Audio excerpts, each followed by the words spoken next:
moved around. Actually, couldn't see it. Wasn't it always a white box though? And it said e-agenda. Now it just says agenda.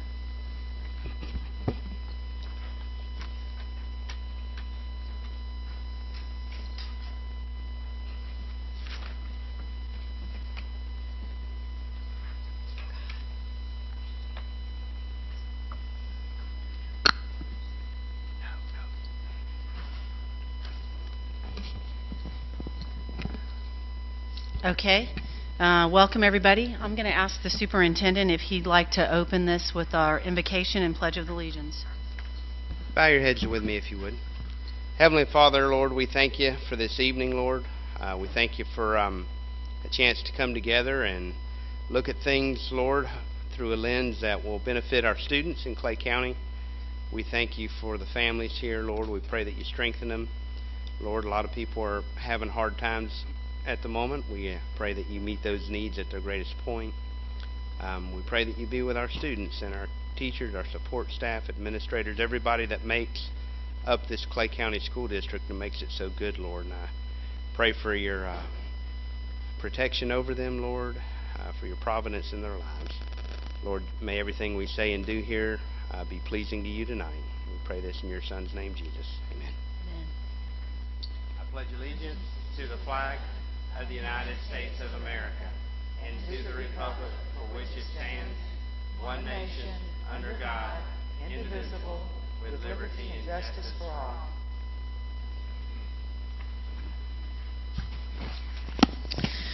Okay, the Clay County School Board meeting, February 19th, 2015, will come to order. Okay, I'd like to say welcome all of our citizens of Clay County.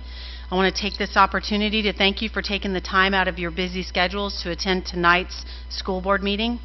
This meeting is our opportunity as your elected representatives to collaborate openly and make decisions that will decide the future direction of our public schools and the education of our children here in Clay County. If you wish to address the board, there will be an opportunity to speak for 3 minutes. Please fill out a yellow card, which you will find located in the back of the room, indicating the specific item number or topic that you wish to speak about, and turn it in promptly, and you can give it to Ms. Denise Adams. No additional cards will be accepted once the board moves to the discussion agenda. Your participation is welcome and appreciated. So at this time, we do have several cards to speak to items that are on the consent agenda, so I'm going to allow those speakers to speak first before we move for adoption of the consent agenda. So if anybody else is desiring to speak, now is your time to go ahead and get these cards turned in, okay? So the first request we have is from Ms. Tracy Butler, and she wants to speak to consent item number 5 on the consent agenda, allocations. Ms. Butler.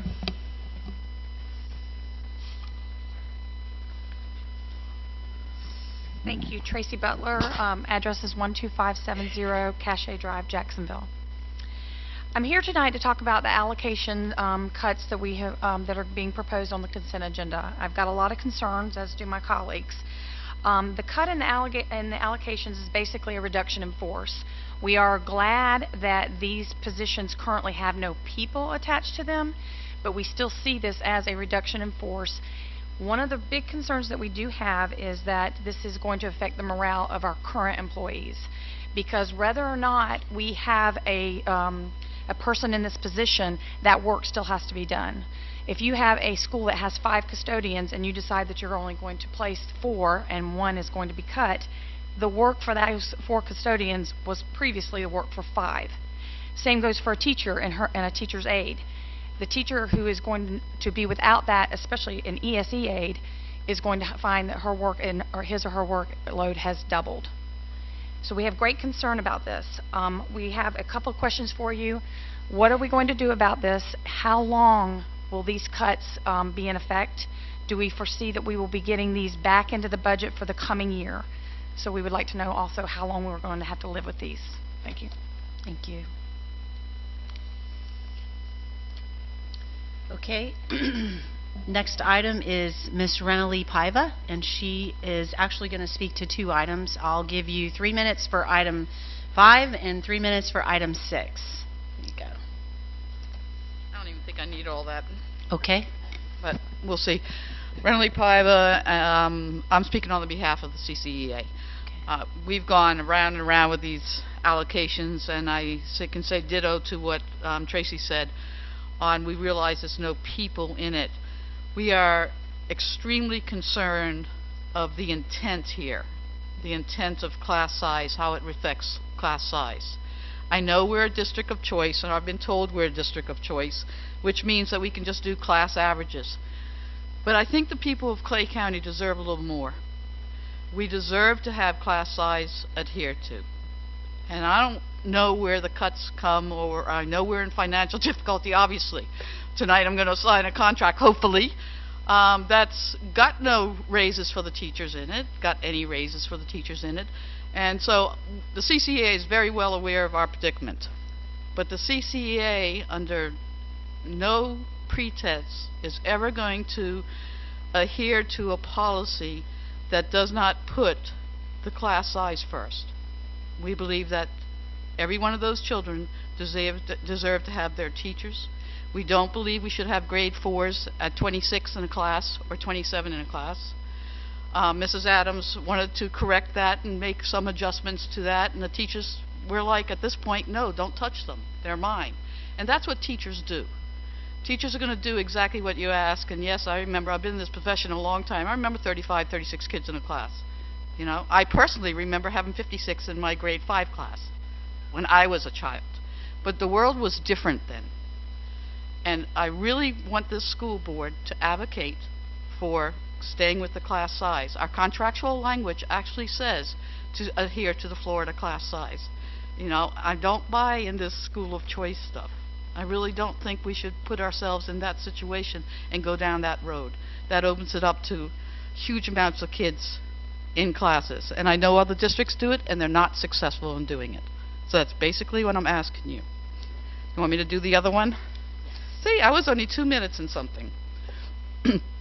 I asked Ms. Gilhausen when I came in, when I came in, about where her resolution was, because I was excited about her resolution. It was stronger than the one you had previously done. I thought it addressed everything. And then, as I was reading up for tonight, I saw the legislative priorities, and I said, oh, that's her resolution. Basically, the things that she wanted to say has been put into your legislative priorities. I am taking a delegation up to Tallahassee. I am going to, hopefully, be able to speak to certain people up there about how this affects Clay. My two big concerns right now is concerns of everybody is testing and what it's doing to our children. You're the elected officials. You need to make those calls. You need to put that pressure on the legislators in Tallahassee, because we cannot continually, every other week, be testing our children on things they haven't learned yet. We're going to test them, this FSA, and I'm terrified of it, and Utah, who field tested for us, thank you very much, Utah, is going to dump it. So we paid $280 million, roughly, on a test from Utah that Utah is going to dump. And I cannot tell you what this is doing to the students and the teachers of Clay County. They are absolutely stressed right out on this. We cannot be given tests in March that is supposed to test a year of work, and then we're going to turn around and say, where's a year of gains? But you can't have a year of gains. You don't have a year of work. We also can't test and sit there in October and reflect back on whether we were successful or not. It defies everything. If you're working out there in the corporate world, and I think a few of you are, you don't sit there and evaluate your employees and say, come back in October and I'll tell you how you did. So this is what we're asking the people of Clay County. This is what the state is asking us to do. And right now, I really am frustrated, because you have frustrated teachers because they know their evaluation is on there. So kudos to your legislative priorities. Now I'm going to ask you to take it a step further. I need you to make those calls. I think I've spoken to every one of you except for Mrs. Gilhausen, because we keep missing each other. But I'm going to ask you, get on the phone, because we cannot continually do this to our children. Thank you. Thank you, Ms. Paiva.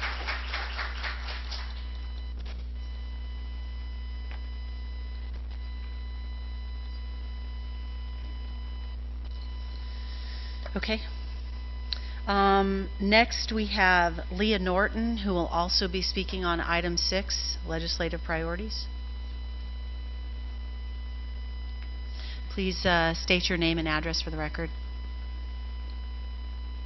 My name is Leah Norton, 1630 Woodpecker Lane, Middleburg, Florida, 32003. I would like to also discuss the matter of student testing. Yesterday I was working with, actually I'm sorry, on Tuesday I was working with my students and I was reading an article to them about Maya Angelou as a poet. And I would like to read the first line of the article I was reading to them. And it was, "In the world of words, Dr. Maya Angelou was in a class by herself." And I got super excited because I was like, you know what, honestly I didn't read this article before I came in today because they know I like to model my thoughts. It's more authentic. And I said, and yesterday I wrote a poem at home and I was like, and I'm going to read it to you. And I went over and I grabbed my poem and got up there and I said, okay, this is the first line. "Inspiration flowing to my fingertips like a single bead of perspiration that drips from the brow to the lips in which the world of words start to exist." And I said, did you hear that? And he said, "In the world of words, you said exactly what she said in the biography." And I was like, exactly. I was like, that's really cool. And I got thinking, I was like, you know, I got my education here in Clay County. I went to Lakeside Elementary, I went to Lakeside Junior High, I went to Orange Park High School. And I really value education, and I feel like as a teacher, they see my excitement, they see my enthusiasm, and I feel like I get that spark going in their eyes. And every time I test them, I see that spark leaving. They're being over-tested. It's not helping, it's draining them. It's soul-sucking to me as an educator, and I think it's soul-sucking to them. In my first year teaching in Duval, my principal said, "Clay County is a sinking ship." And I thought that was ridiculous. I said, no way. I'm only here working in Duval County, actually, because I want to get over to Clay County. I want to see that ship stay afloat. And I think that student testing is going to end up making it sink. So, thank you. Thank you.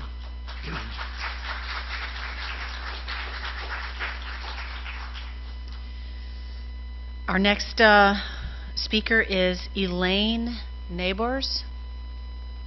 I apologize if I said that wrong. She will also be speaking on item 6, legislative priorities. I'm short, so do justice. Elaine Neighbors, 1605 Teaberry Drive, Middleburg, Florida, 32068. I want to start out by saying that I'm a child of 2 public school teachers. My father taught for 48 years, so very, very long time. I couldn't wait to become a public school teacher. And I love this profession. I'm sorry to see where it's going. And I'm going to get emotional, so I'm sorry. I apologize right away.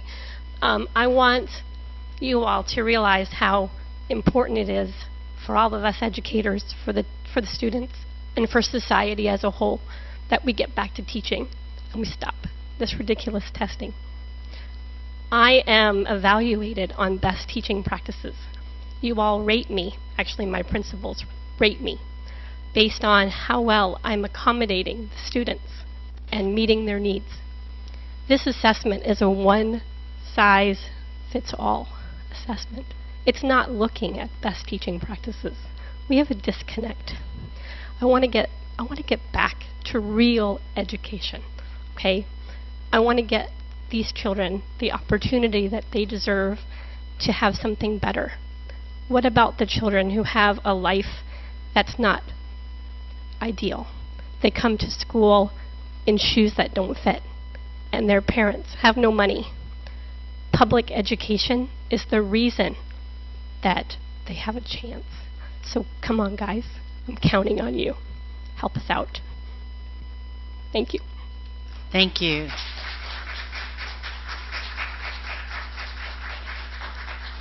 Okay, that was our last yellow card for consent agenda items. I think at this time I would like to ask Mr. Jeff Umbaugh if he would like to come up now, and he is going to speak to the issue of these legislative priorities.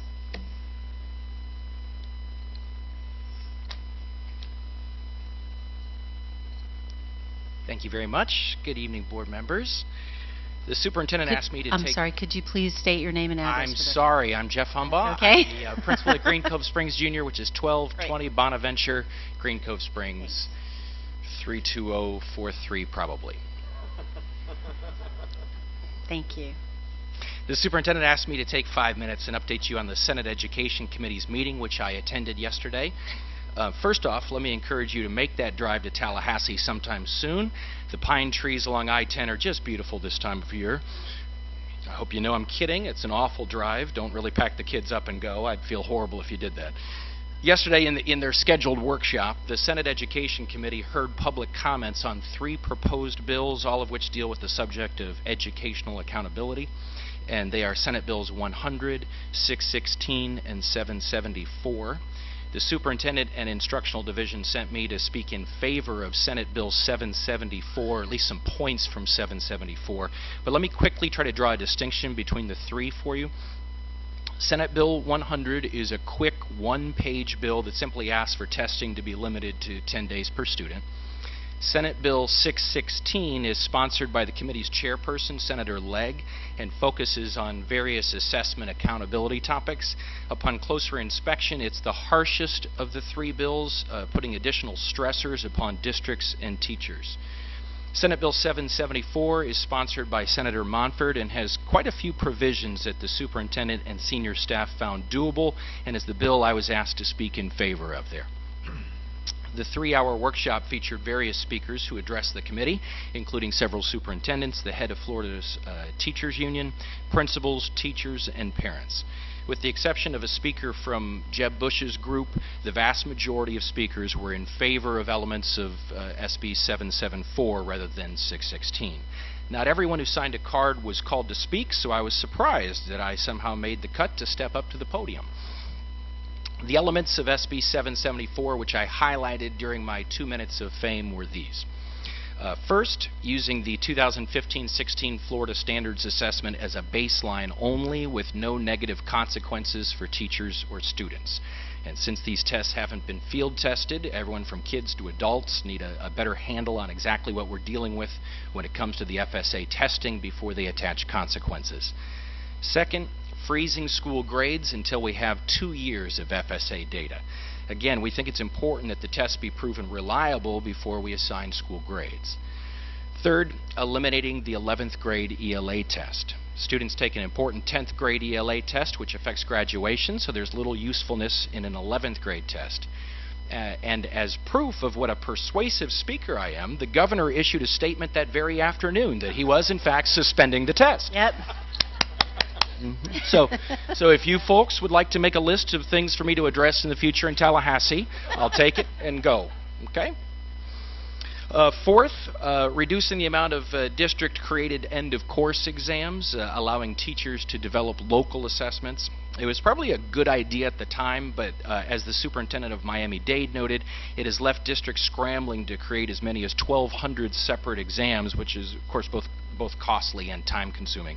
Instead, we would allow teachers to use learning targets as a measure of student progress. And lastly, ensuring schools are technology ready for the computer-based assessments and allowing the option for paper-pencil tests until the district verifies their readiness. And I wrapped up my remarks by giving the committee a principal's perspective on computer-based testing, explaining how it impacts the entire school for about a month and a half in the spring while we get all students through each session of testing. I also explained that it ties up our lab computers for assessing, so we have to suspend student access to digital content in our labs for an enormous amount of time, which has a very real impact on student learning. And the final point I made was that computer-based testing stretches for so many days that it's difficult to staff the labs with a certified instructor to proctor the tests as required, so schools end up having to pull teachers out of classrooms to take turns proctoring while substitutes are brought in to teach their class, which again has a very real impact on teaching and learning in our buildings. Shortly after I spoke, the meeting was over and I shared an elevator and small talk with the Commissioner of Education, Pam Stewart. Since I was representing Clay County, I refrained from taking any selfies with her, you'll be pleased to know. all in all, I think it was a successful trip. All right, thank you very much. Anybody have any questions for Mr. Umbra? No? Okay, all right.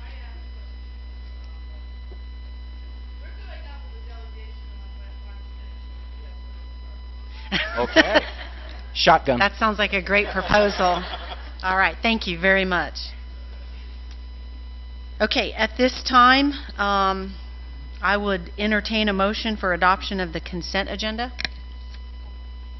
I'm sorry, we have one more. Do you have a card in here? Oh, I'm sorry, I didn't see a number on it. Which one? Oh, so I'm sorry, Barbara? I'm sorry. I don't have it. I must have missed it. But that's fine. Go ahead. Just state your name and address for the record. I believe you. It probably fell on the floor My name is somewhere, Brandy but go ahead. Stasiak, 4085 Edgeland Trail, Middleburg, Florida. I am a parent. I'm here as a parent. I'm here as a parent who volunteers at her school probably about 20 hours a week. Everything that everyone else has already spoke to you about, I agree with, and most of the parents I know do. So what I would like to say is this: as parents, we're here to support you, to tell Tallahassee that we want the consequences for this testing suspended this year, before we put our children and our teachers through the meat grinder that this has become. I am going to tell you that you already know we're sacrificing the quality, but we're going to say it that we as parents, we're noticing it too. We're here to help. I am in school quite a bit, and I'm in school with everyone from the gifted kids to the language impaired kids. Having to explain to these children, just as a mother and someone helping out in a classroom and watching what these teachers and these principals go through, is heartbreaking. I'd like to read you a letter from a 6th grader. She's language impaired, so for her to take the time, it means a lot, and I would like for you to hear this. Dear Clay County, you gave us this test, and it is a high school test. She is in 6th grade. But we are not ready yet because we are in 6th grade. How about you give us this test later? That would be great. I don't care if I fail this test, but my friends don't like this test. Please, we don't need this test yet. I know that it is your job to give us a better test. You should trust the teachers. I have the best teacher ever, and we all love her. You guys are mean people. I don't even know the people in this story. It's very hard to read, and I don't know about the places in this story either. Well, I'm done with what I wanted to say. I hope you guys learned something. P.S. This is the worst test ever.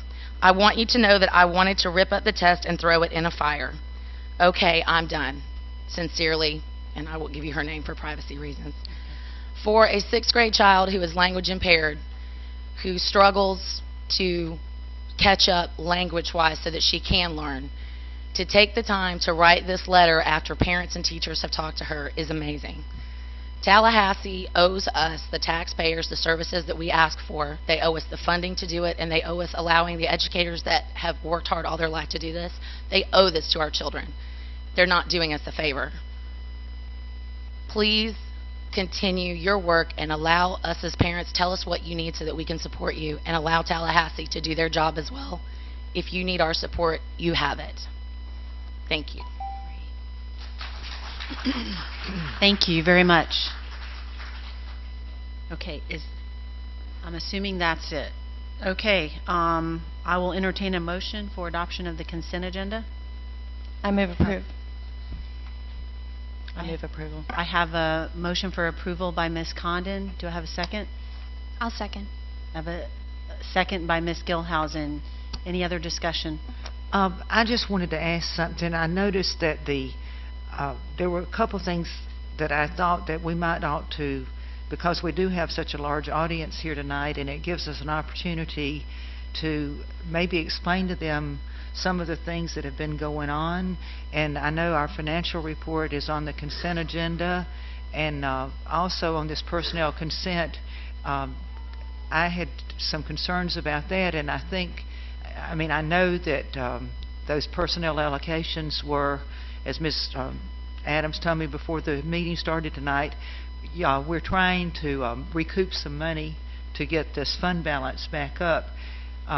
I did have a concern on that particular item, and she explained to me before the meeting about the attorney allocation being deleted, because I knew that we had said in a few months we were going to be looking to hire a full-time attorney. She assured me that that's going to be coming back to us in April. Did you say, Ms. Adams? The allocation will come back in April? March or April? You're still not on. March, we'll bring an allocation package to you. Okay. And then as far as the financial report, I don't know how the rest of the board feels on this, but I feel that, you know, Dr. Copeland, perhaps, I don't know who, did this sheet that was laid here, did this come from Dr. Copeland? Or I thought, you know, maybe if he did things and talked about this, it might explain to people the situation we're in with our fund balance and why we are trying desperately to recoup some money any way that we can. And our hope always has been to keep it out of the classroom as much as possible, but it's getting right in the classroom now. But I think that it would behoove us to do some, as the old saying goes, do a little explaining as to what really is going on with the budget. We keep saying we have no money, we have no money. Well, they've heard that for the 22 years I've been sitting on this board. But I think that it would be good for Dr. Copeland, you know, rather than this just being approved on a consent agenda, I think Dr. Copeland should perhaps take this sheet and we can, you know, maybe put it on overhead and explain to people what's going on with the money in our budget. If y'all don't have any objections to that, I think it would be a good thing to do, to be a little transparent. Yeah, I'll just I'll say this with respect to the financial reports. So the financial reports do not have to be brought for approval because they're reports. And so typically in the past they were on the consent agenda, and I think over the past few years before I came on the board, they were brought to the discussion agenda because there was a lot of questions about them. Certainly, if you guys have questions about them, you can pull that item to the consent agenda, you know, before the board meeting. But I think that if Dr. Copeland wants to explain, and I will just say this, so I've been here for 2 years, going on my 3rd year now, and every board meeting, Dr. Copeland has gotten up and gone through the budget, and he has gone through the funding. And so I think everybody has heard it over and over and over, and I'm not saying that people don't need to continue to hear it, but I think it's been explained. So I think if we feel that we want him to, or whoever's going to be sitting in that seat, we want them to come month after month and go through the entire budget, we can certainly do that. But unless there's a request made, there's no need for it to be on the discussion. No, I'm not asking for it to be put on the discussion every month or for him or her to go over the entire budget. I just merely stated that tonight, due to our funding deficiency right now, I think it would be wise and very transparent to try to explain to the public where our money has been going. And I think this would give them a good handle on it. Okay. It was just a suggestion, but it's up to the majority of the board. But I would love to see the public be made aware of this. Okay. Superintendent Van Zandt, would you like to just address that? Sure. I actually have a semi-short presentation. It might take me 10 minutes to walk through that I was going to do during the superintendent's update. It contains this and 4 or 5 other sheets. And actually, I had a nice visit with Ms. Karakas yesterday, and she asked for something similar. So I'm prepared to speak to that. It's up to the chair if you want me to do it now or later. But I would remind you we've got several people here for presentations tonight, and it might be better to go through them. And if they really care to stay and hear about the budget, they'll have an opportunity. But I don't know if there's any children here, somebody needs to get to bed and get up early, but that will be addressed here shortly, unless you tell me to do it now. Okay. That's fine. Okay. I just want to make sure it gets done. Absolutely. Okay. So I have a motion for approval of the consent agenda. The motion was by Ms. Condon, second by Ms. Gilhousen. Is there any other discussion? All those in favor say aye. Aye. All those opposed say no. Motion carries 5-0.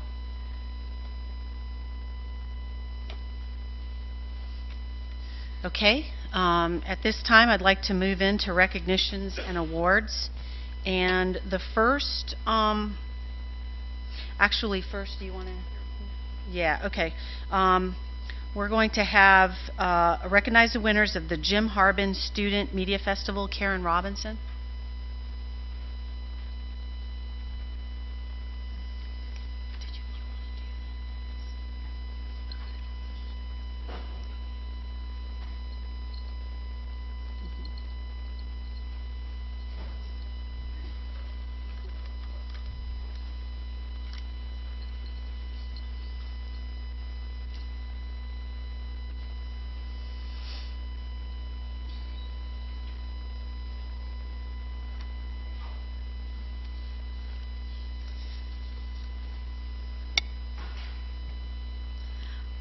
Thank you for this opportunity. I'm Karen Robinson. I'm the District Media Specialist for the School District of Clay County. As a member of the Florida Association for Media and Education, it's always an exciting time for me when we are able to recognize our Clay County students, particularly when they make it to the state level of competition, which traditionally they do. It's quite an honor because they advance from district to regional, and only the first place regional winners can go on to the state awards. The winners were actually announced during our fall conference in October, and Clay County earned a total of 7 awards at the state level. In grades K through 5, our entries placed in 5 categories: book trailer, instructional, news feature, public service announcement, and public service video. Our grades 9 through 12 entries placed in 2 categories: drama and public service announcement. Tonight, students from 6 of the winning entries are with us as we honor our outstanding video production students. Our elementary winners are all from Coppergate Elementary. With them tonight are media specialist Kim Muskowski and gifted teacher William Drawdy. If you will come forward. And students, as I call your name, if you will come forward and stand with them.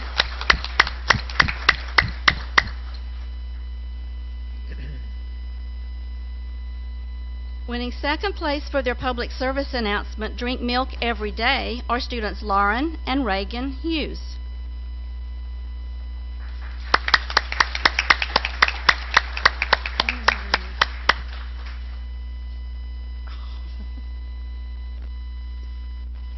Winning third place for their book trailer Janitors are students Alan Hughes and Lana Payton.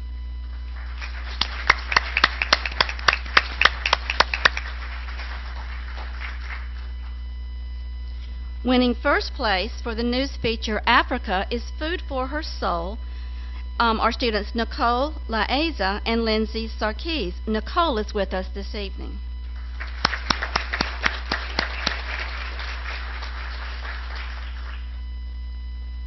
Winning second place for the public service video A Healthy Breakfast are students Mackenzie Bramus, Mona Drawdy, Deshante Hederachi, and Daisy Vyers. Mackenzie, Mona, and Deshante are with us this evening. Coppergate also had an instructional entry, How to Make a Single Loom Bracelet, earned second place, but those winning students, Connor and Ryan Adams, moved out of state last spring, so obviously they are not with us tonight. In the grades 9 through 12 division, Middleburg High School and Oak Leaf High School had winning entries. I'm actually not sure who is here. Middleburg, I was waiting till the last minute to find out they had several school activities. Do we have anyone from Middleburg High School here? The Middleburg High School teacher, TV production teacher, is Kim Lanou. Winning third place for their public service announcement, Just Like Mommy, were students Sean Bagan, Nathan Dean, Stephen Howington, Carly Reeves, Allie Robertson, Karen Wilkening, I'll get it right in a minute, and Lindsay Wolfersberger. Mouthful. Okay, now winning third place in drama for the video Dolly are Oak Leaf High School students Tristan Flores, Angel Hernandez, Josie Sherrod, and Savannah Woodson. Oak Leaf Principal David Broski is being honored with the winning students tonight, and here with us is actually student Angel Hernandez.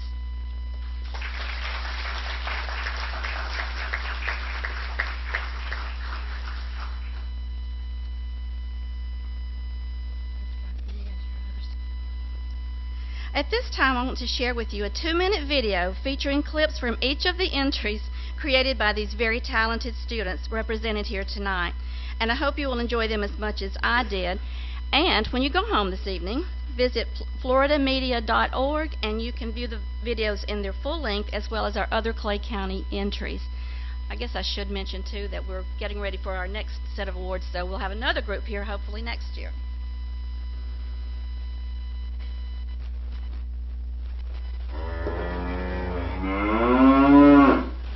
We must ask you to drink milk.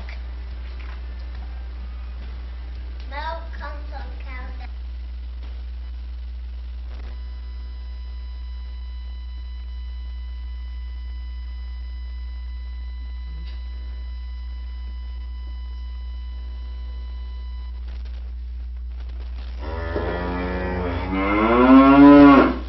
We must ask you to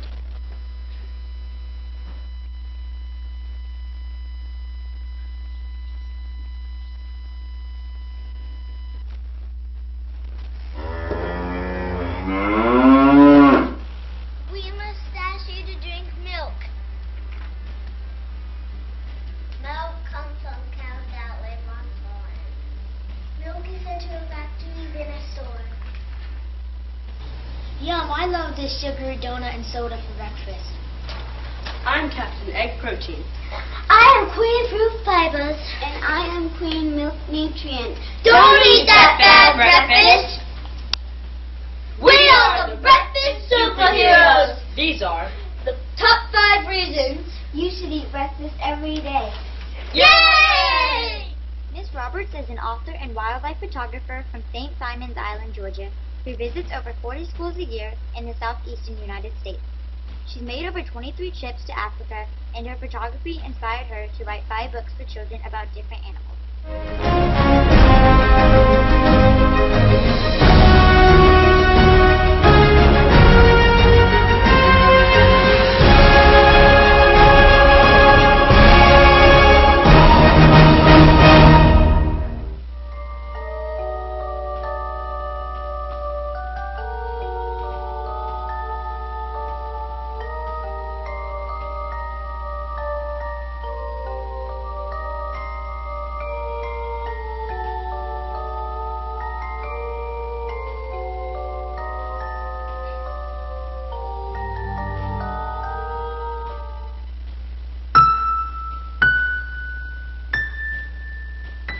Open your mouth wide.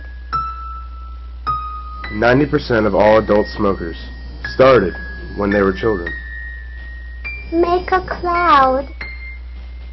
11% of children 6 years and under are exposed to smoking in their homes. Just like Mommy.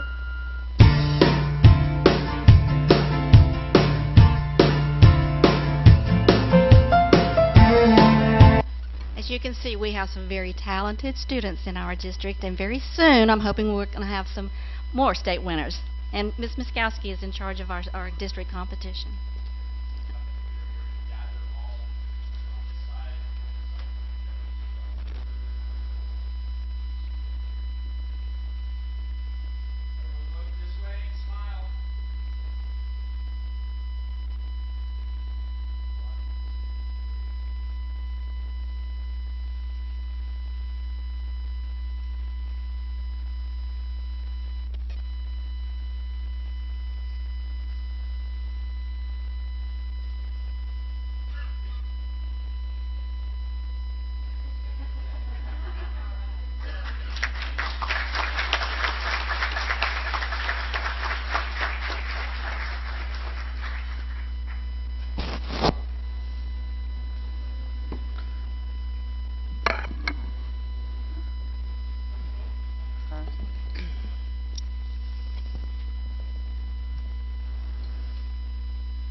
At this time, Superintendent Van Zant. Thank you, Madam Chair. Dr. Copeland, could you just come stand with me for a moment?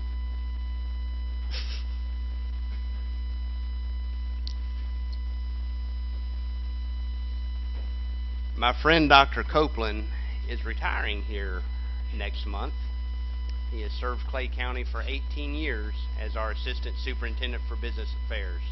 We're going to have a proper send-off in this room, and that'll be in a couple of weeks. But before we get around to his retirement party, I could not, in good conscience, after so many years in this boardroom with him, let him go without a little bit of recognition at this board meeting. He might, well, he won't just because he's a nice guy. I was going to say he might punch me tomorrow, but he just won't do that because he's an extremely nice gentleman. But he didn't know I was going to say a word about him tonight. But this is his last meeting. Just from where he's sitting at the dais, he's the most senior of our assistant superintendents, and that's kind of the pecking order he sits. But if there was ever like a special crack unit of CPAs and finance officers in the state of Florida, they'd want Dr. Copeland to be their leader. And I'm just telling you, the last several years, as has been discussed many times already here tonight, has not been that easy to run an education finance program in the state of Florida in any district, much less a district where our property values are much below the state average and our schools are great, so everybody wants to put their school children here with us and drive off to Jacksonville or somewhere else to work. So that leaves us with lots of kids, lots of great teachers, support staff, and administrators, and not a whole lot of tax base to work through all that with. So 4 years ago, I was privileged to be with a Special Forces unit in Afghanistan for a little over half a year, Special Operations Task Force East. And in the military, we have a tradition of giving challenge points, and they're given for excellence. It's not every kid gets a trophy at the end of the soccer season kind of thing at all. These are very precious. I only have a few of them, but I specifically held one back because Dr. Copeland actually retired a couple of months before I became superintendent, and has been gracious enough to stay with us on a contract the last 2 years. So presented for excellence, and just nobody else like him, to my friend and our faithful servant of Clay County, Dr. George Copeland.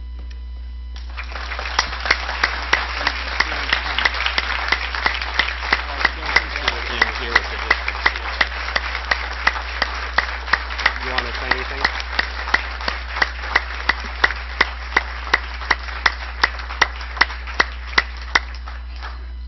I don't know if I deserve that because it has been my pleasure to serve the citizens of Clay County and to work with such distinguished people that I have worked with over the years. I have tried to remember first to be honest, to try to be fair, and to remember that the money that we work with is not our money, but it is the hard-working citizens of Clay County. And the whole purpose that this business exists is because of a child. And I think that is probably the greatest responsibility we have, is to give that child the greatest opportunity in life to succeed. And my wife and I have 7 children, 5 boys and 2 girls, and 26 grandchildren. And I look forward to ever how many years left we're blessed with to be a part of their lives. I've been a part of this great system, and it's not by one person that makes it what it is, because there are so many people who give everything they have to make this a successful school district. And I just a small part, but it is the greatest experience that I have had in my 69 years on this earth. And I'm going to miss significantly the experiences I've had with you and with you. And I love you all. Thank you so very much. I'll treasure this.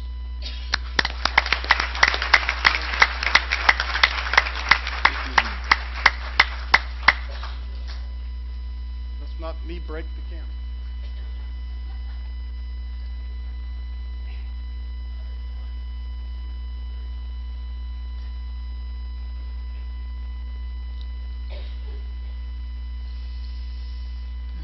Outstanding. Okay. Did you want to do this? Yeah. Okay. Next up for presenters, I'd like to Carl Hendricks.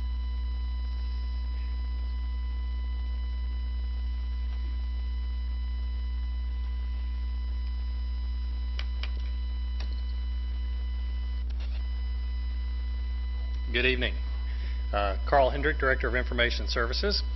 I have the pleasure this evening and honor of introducing or kicking off the next presentation. So I'm going to let my team kind of start to assemble here and get the PowerPoint going. So Gavin, Dwayne, Sabrina, if you'll come on up.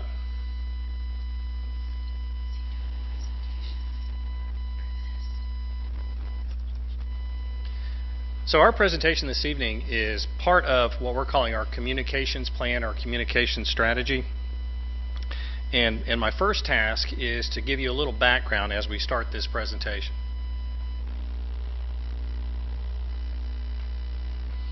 So a little history here. Prior to 14-15 of this year, some of the things that we've done in our communication plan or strategy, if you all remember back, we had a domain, an address, an email address, and a web address that if you ever talk to anybody on the phone, you will remember saying .k12.fl.us. And can you repeat that, please? Yes.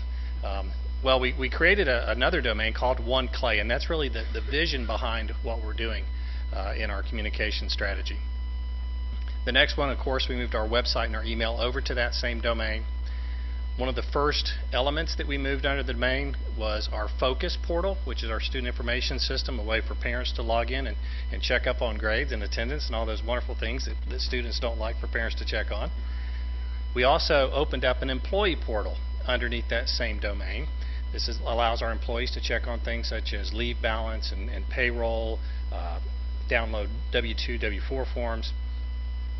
In addition, in July of 2013, we moved the district website to Information Services. Prior to that, it was not under Information Services. Shortly thereafter, in October, that's a very short time frame to take an extensive website like a school district website. We created a new district website, and it's the version you see out there right now. Later on that year, in spring of 2014, we put a bid out for a new notification system. So what I'm talking about as far as a notification system, this is a call-out system, an auto dialer. Well, in today's times, there's more than just phone. And if you're like me, I do get calls at home, sometimes 2 or 3 for the same message. But there's other ways to communicate with parents in the community. So our new notification system, we wanted to go beyond just calls. So we put that out for bid, and the new notification system was selected. And then in July of 2014, we came before this board and asked for a new structure for what we were calling was an AR&D team. That's analysis, research, and development, to help develop some of our new products. So before I turn it over to the team for this fairly brief presentation, while it's fairly brief in length, it really does represent years of hard work and planning by numerous individuals. So my second task before I step down is to turn it over to our team and introduce those to you. First, Dwayne Weeks, he's a supervisor within Information Services. Sabrina Thomas, she's a coordinator within Information Services. And then Gavin Rollins, who's our Public Information Officer. So I'm now going to turn it over to Gavin, and he's going to do the rest of the presentation. Thanks, Carl, and it has been a team effort from first to last. And what I get the opportunity to do is talk a little bit about communication, and we've heard a lot from folks and a lot about how important it is to communicate with Tallahassee some of our concerns. And what we've done in the school district, we're going to talk about that, would not have been possible without a team, and we worked together as a team to to help tell that story. So we're going to go through, and I'm going to share a little bit about that journey of transforming the school district's communication strategy. So the school district overall has a mission and a vision, but to summarize that vision, the superintendent has narrowed it down to 3 major focuses: to innovate, to engage, and to empower. And what we're going to talk about tonight briefly is the engagement piece, engaging the community, parents, and stakeholders, and then also employees within the school district. And we're going to talk about some of the structures that we've created to help foster and facilitate that engagement. But first, I think the most important question before we get into the technical of some of the changes in the technology that's being used is to look at why. That's the ultimate question. Before you look at the specific methods and the how, it's most important to look at the why. So why communicate? Why is communication important? And as you've heard from so many here tonight, communication can mean information being shared with parents, and sometimes that's just certain information about grades and various other things. It can be communication in a crisis, which is very important. We'll talk a little bit about that. But I think overall the most important element of communication, and what we ultimately are trying to do in the Clay County School District, is we're trying to tell the story of Clay County.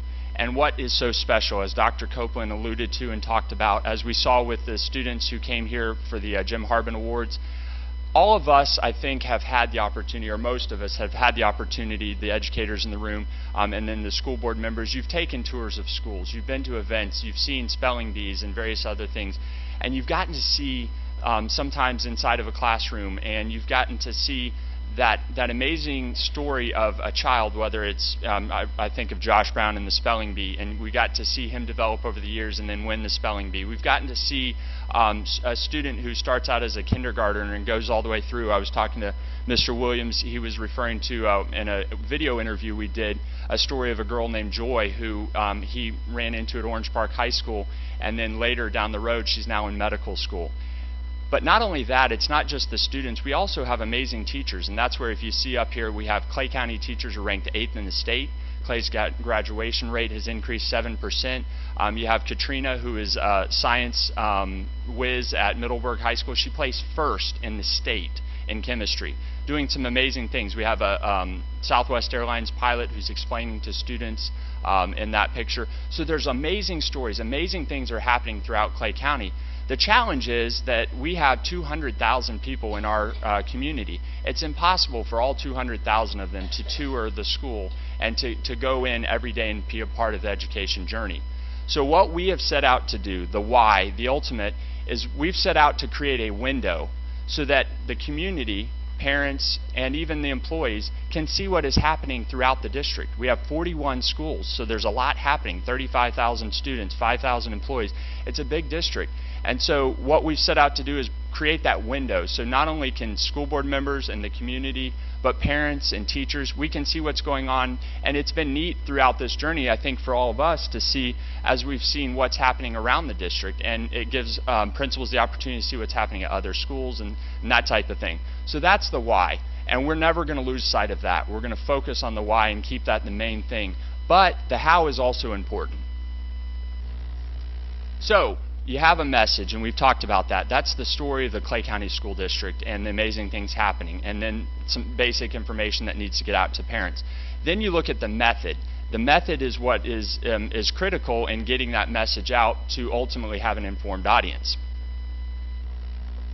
The challenge was in 2012 when a team of us set out to kind of transition this process is we had school news, we had stories, we had information, we had a message, I think a great message, and we'll continue to work to refine that. But the challenge was the method was very limited.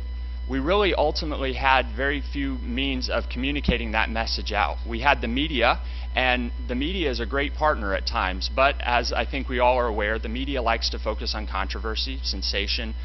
Sometimes they do positive stories, and we're very thankful for that. But it's hard sometimes when you're having to rely solely on the media to communicate to the audiences that you need to communicate to. So that was in 2012.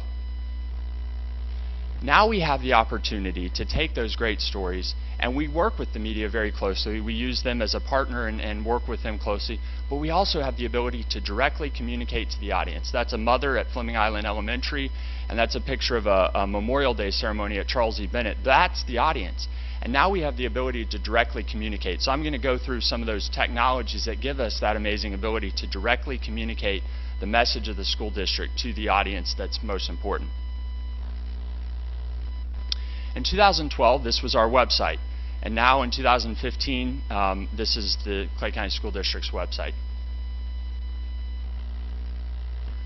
What is neat about the district website is, on average, excluding weekends when it drops off a little bit, but during the week, we have on average 7,200 unique visitors a day.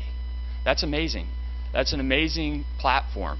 And that's the first impression most have when they go to our district, when they Google or search for the district. That is the first impression. That's the gateway into our district. So we felt it was very important for us to have that as a platform, an opportunity to share our message. So what we did was we created a district website that we now have the ability to feature things like Clay County teachers ranking 8th in the state. That's amazing. In our old site, we didn't have the ability to do that. Now we do. Now we have the ability to feature those neat things. And if you've been to the site, you've seen we're able to feature lots of different things. Another thing we did is we organized information by user groups.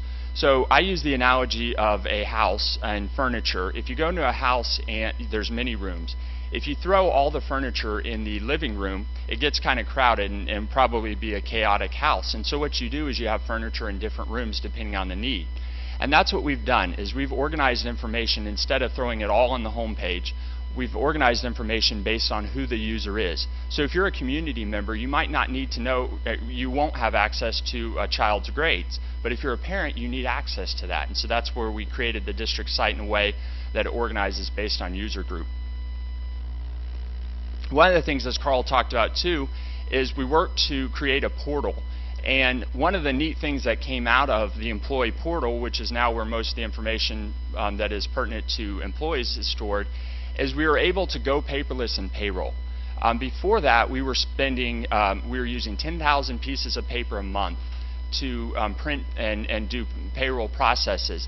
With the employee portal, now that information is online and is virtual in a way that streamlines the payroll process and gives that information to employees in an easily accessible way. So that's very helpful. And then there's lots of links that teachers and other people need to go to. It puts that in one area, one central location. Another thing, as we were transitioning from the district site, we knew that it was important to have school sites. And so we created school-based communication teams. And Sabrina and Dwayne were very instrumental in that process of coming up with that idea of that holistic view.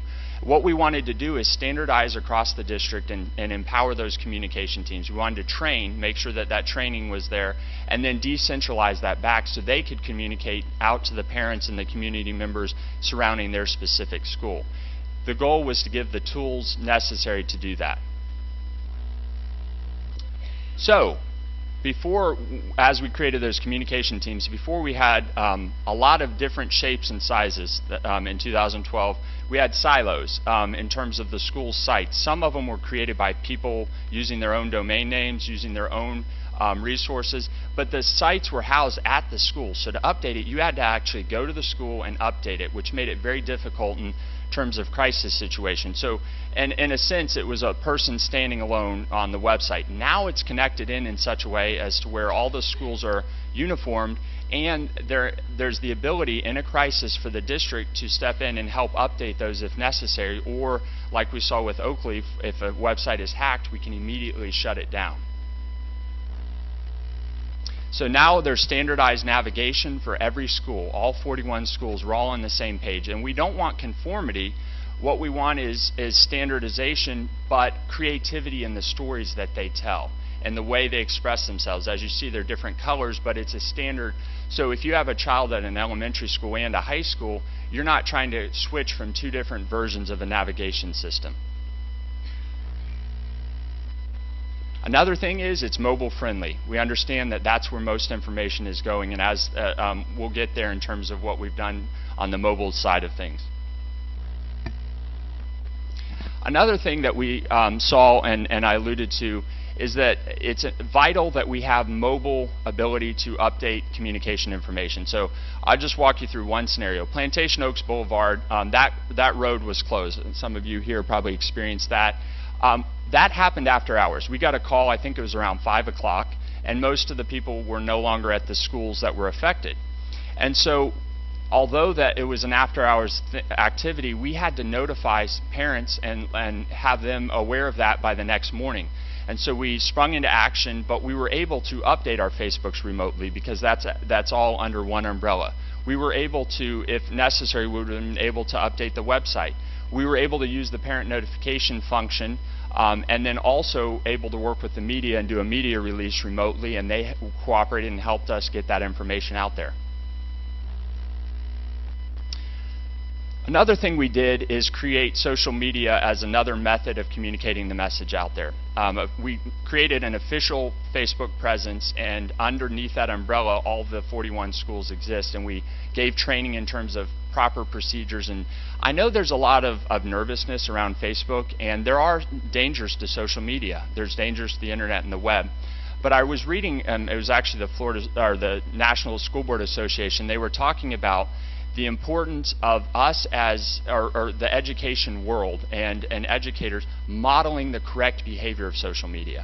And so this is an amazing opportunity we have to be a positive influence in that social media realm and to be a positive impact and model. This is how you handle social media. This is the correct way to handle social media for our students. So it's also a teaching opportunity. What is neat about it is that it's also a powerful voice. This, going back to the Clay Teachers ranked 8th, it had 126 shares and 12,436 people reached, and then 11 comments. That's quite a platform. We also see that social media in a crisis is so vital and helps in that process. And the tragic event at Fleming Island, people were clamoring to be a part and help and reach out. And what social media allowed us to do is in a orderly manner communicate to the community what was happening at Fleming Island. This was a picture of students gathering and having a moment of silence and a prayer for the family. And then we had the ROTC actually raised nearly $17,000 for the families impacted. And Ms. Studdard, I think, even commented on that Facebook post and helped them get to the $17,000 that they needed, which was very nice. And see, that's the beauty of it all, is she got to be a part. She got to help be a part of that Fleming Island family through that window into what was happening at the school, and we all got to be a part of grieving together and supporting that family. And then another thing, as Carl talked about, we went out for bid. We did a parent notification system. What's neat about this is it's mobile. So every principal can have that parent notification system on their phone. In that crisis, Mr. Pittman was actually at the scene and was, but in the future, if a principal was not at the school in a crisis, they have the ability to update and send out information to their parents directly from their phone. The parent notification system this year, we've had 4,000 messages created, 500 messages regarding school events. And the capacity on that is 40,000. So it's got an amazing voice there that we can use too. And then obviously we talked about the remote, anytime, anywhere, any place. And then even though technology is wonderful, we're still doing print media because that's an important way of communicating too, and people want that. And so these are just 4 examples of, we've done over 20 issues of what's called the School News. That's a partnership with the Clay Today. It's completely 100% free. It's no school district money is going towards that. It's circulation of 15,000, and there's also a free online edition, and that's been a really neat success. I'm going to quickly show you a video here. What if our district had an app? An app to engage the entire community in ways we never thought possible. What if, when we typed our district's name into the App Store, it would be our app that appeared?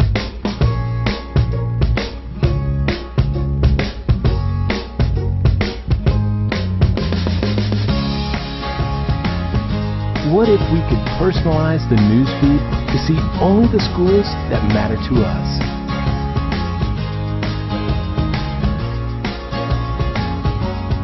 That would be awesome. What if all district and school calendars were integrated into a single calendar?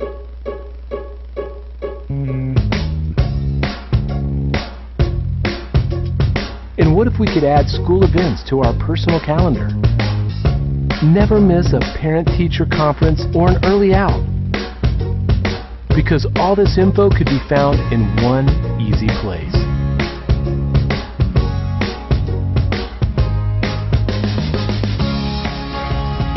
What if this app could be completely translated with a touch of a button?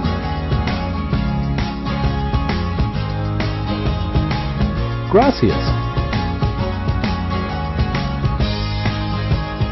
What if our app was built on a framework that is helping millions of parents across the country, making it faster and easier for us to get up-to-date information than ever before? That would be an incredible app. Well, guess what? We've got it. We've got an app made just for our district. And it's here for you to download today. So that's the app. I hope you've already downloaded it. If not, please do that. That's a great way to stay involved, because what it does is all the other things we've talked about, it brings all of those together in one place, and that's the wave of the future is the mobile world. And so parents can access grades, various other things. And we've had, this actually is old now, 4,000 downloads. We've had almost 5,000 now, and continuing to see that rise. And what's another important function of that is we talked about that crisis communication piece.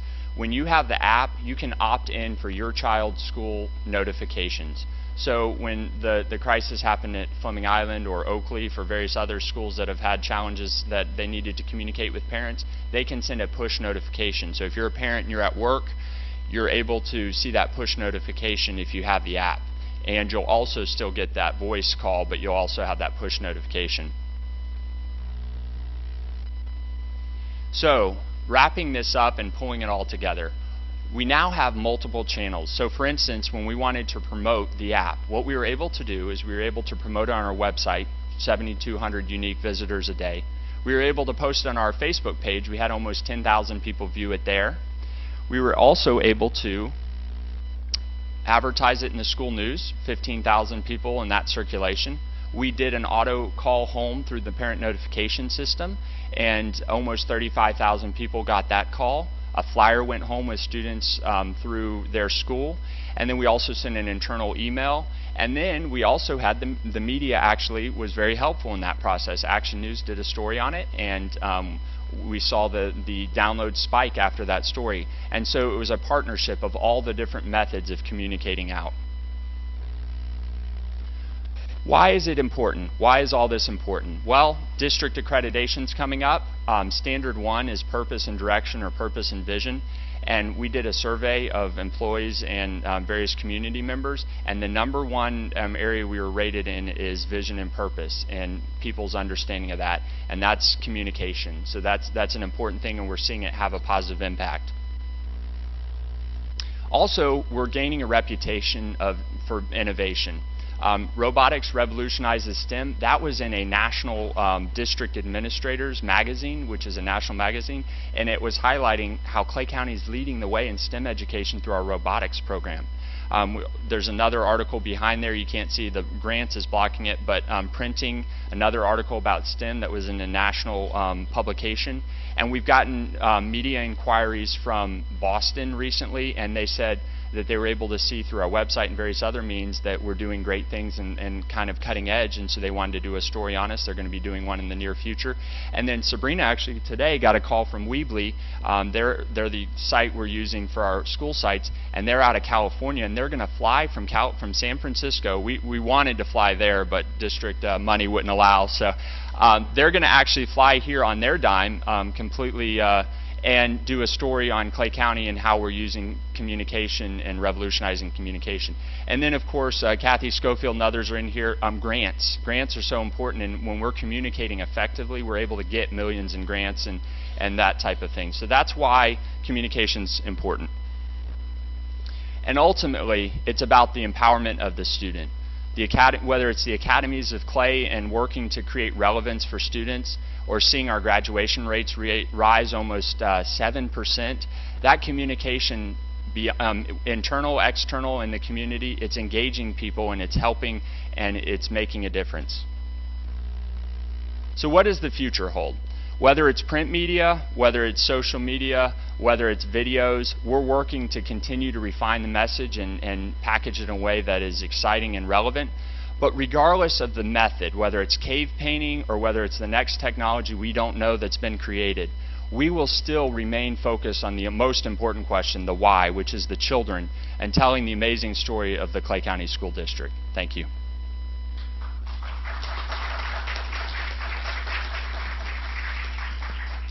I'd like to just make a comment, Gavin, and to all of the folks on this team. You know, as somebody who works for a really great technology company, and I'm proud to work for a great technology company, I have to tell you, I am so blown away. And of course, this is all under the leadership of Carl Hendrick, and it takes a great leader to have a great vision and to be able to direct a great team to produce such great results. And so I just want to say hats off. I am just absolutely blown away and impressed. And I remember 2 years ago when I met with Carl Hendrick, and he started talking about this vision.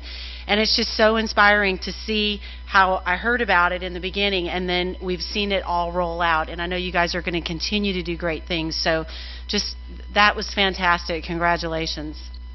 Yep.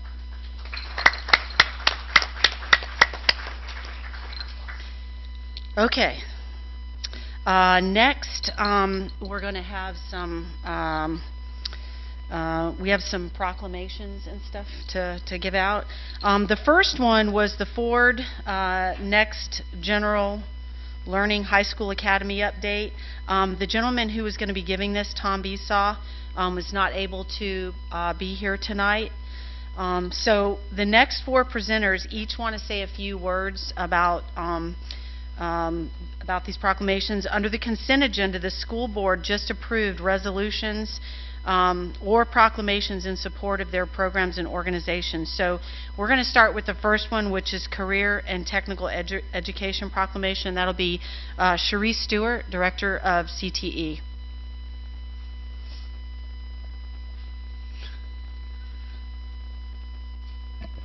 How we doing? Great. I'm going to hand y'all these first.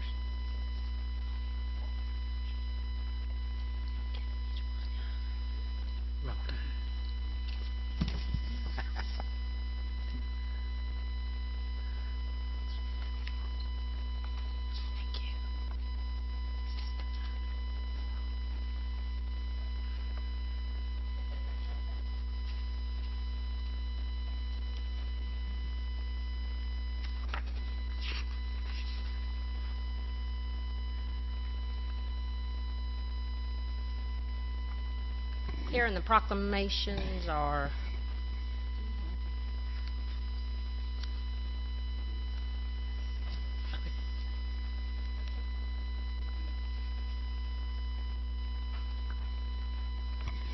well, good evening, and thank you all very much for having us here tonight. Tom Besaw wanted me to send his regrets.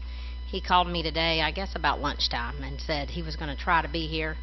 I think his sinuses are giving him a big fit today, so we'll have to look Miss Karen to see if he can come in March or April, because he does want to give us an update from Ford about some of the neat things we've got going on.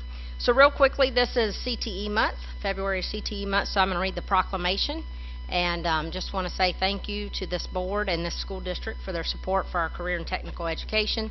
Also, what I've given you all tonight is a copy of our Academy Expo handbook, which is something we work very diligently on in our office, and those are being given out to incoming 9th graders, and those students started getting those I think we had our first expo on Tuesday night, have one tonight down in Keystone.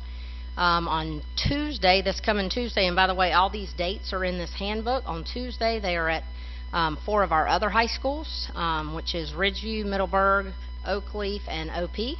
So if you guys are interested in seeing what the expos actually look like, I would invite you to go there. And then the last one is Clay's on the, I think it's the 24th, but it's in your book. So double check that if that's the one you want to go to. So I would ask you to take a few minutes at some point in time and just look over that and see what we're doing. Most of those academies you see have a CTE touch to them. There's very few that do not, but we are supporting all of those with our academy coaches. Whether they're a CTE academy or not, they're being supported by those academy coaches. So please take a look at those. If you have any questions, give us a call. There are some really exciting things going on, and I think the students and the parents are all excited. So without further ado, I'll read the proclamation. Career and Technical Education Month, February 2015. Whereas profound economic and technical changes in our society are rapidly reflected in the structure and nature of work, placing new and additional responsibilities on our educational system. And whereas the efforts of career and technical educators, business and industry, stimulate the growth and vitality of our local economy and that of the entire nation by preparing graduates for careers that are forecast to experience the largest and fastest growth in the next decade. And whereas career and technical education serves as the backbone of a strong, well-educated workforce and contributes to America's leadership in the international marketplace.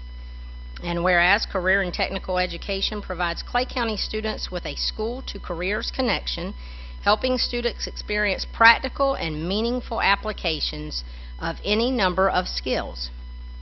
And whereas there are more than 10,000 career and technical education students in Clay County in this type of meaningful education. And whereas all secondary schools in Clay County offer career and technical education courses. And whereas more than 7,300 CTE students are enrolled in one of our over 60 registered career and professional education academies and have earned more than 1,370 industry certifications a year. That's a high number. That's not in my proclamation, by the way. Whereas over 114 secondary career and technical education teachers in Clay County are inspiring students to succeed in college and careers. And whereas career and technical education offers individuals lifelong opportunities to learn new skills, providing career choices and potential satisfaction.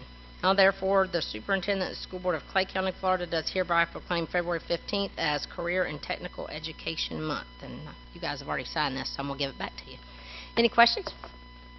Please take some time to go out and visit our academies and our CTE programs. I know at least Betsy got to come to the Keystone Heights ribbon cutting ceremony. That culinary arts area is amazing. And Ashley, were you there as well? Sorry about that. You guys, the rest of you guys, take the time to go out there, look at some of those different things while y'all are out and about. Our students are doing some amazing things, and our teachers are doing some amazing things. So it's exciting to be a part of. Great. Any questions? Y'all are quiet tonight. Yeah. Mr. Rollins, can you grab your camera?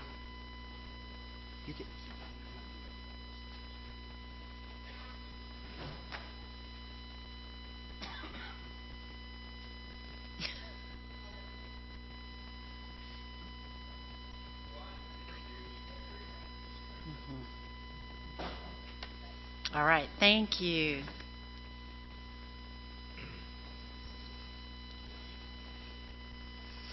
Okay, our next one is Clay County Agricultural Fair Resolution. This is Pete Sutton, General Manager.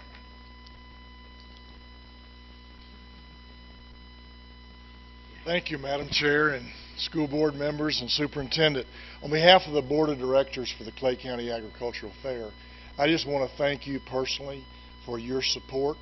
We're really blessed as an organization to have a record attendance. Last year we had 110,078 people, and that's not real easy unless you have the support of groups like this school board. One of the things that's really important to us is all the entries that, God-given talent where they can enter the competitive exhibits. and also the support of the academies that Sharice has just talked about. We started a couple years ago having the academies do demonstrations during our agricultural fair. It's been an extremely good hit, and we want to continue to do that. This school board has been very supportive by creating a fair holiday. We're grateful for that. You've allowed us to put up signs at the schools to help spread the word of when that fair is actually happening. And also, the unique thing about the fair is that there's 3 paid people. I'm fortunate enough to be one of those, but the success is the volunteers. We've got well in excess of 1,000 volunteers. We've got 13 board members, and I'm proud to say that 2 of those board members are school board employees. And one of them's here tonight, Rick Rivers. Rick has been on our board. He's starting his 3rd year, I believe, and he heads up our guest services and trams operation, taking it to a whole new level. The other night in a board meeting, we were talking about volunteers. He has over 400 that report to him. And, you know, their reward is seeing the satisfaction of the Clay County Fair. So we're real proud of that success. We're starting our 29th fair. It'll be held April 2nd through the 11th. And the theme is Farm Fresh Family Tradition. We take a lot of pride in education, particularly agricultural education. We're proud that Clay County is our first name and agricultural is our middle name.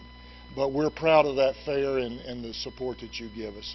And again, thanks for a job well done. Fantastic. Okay.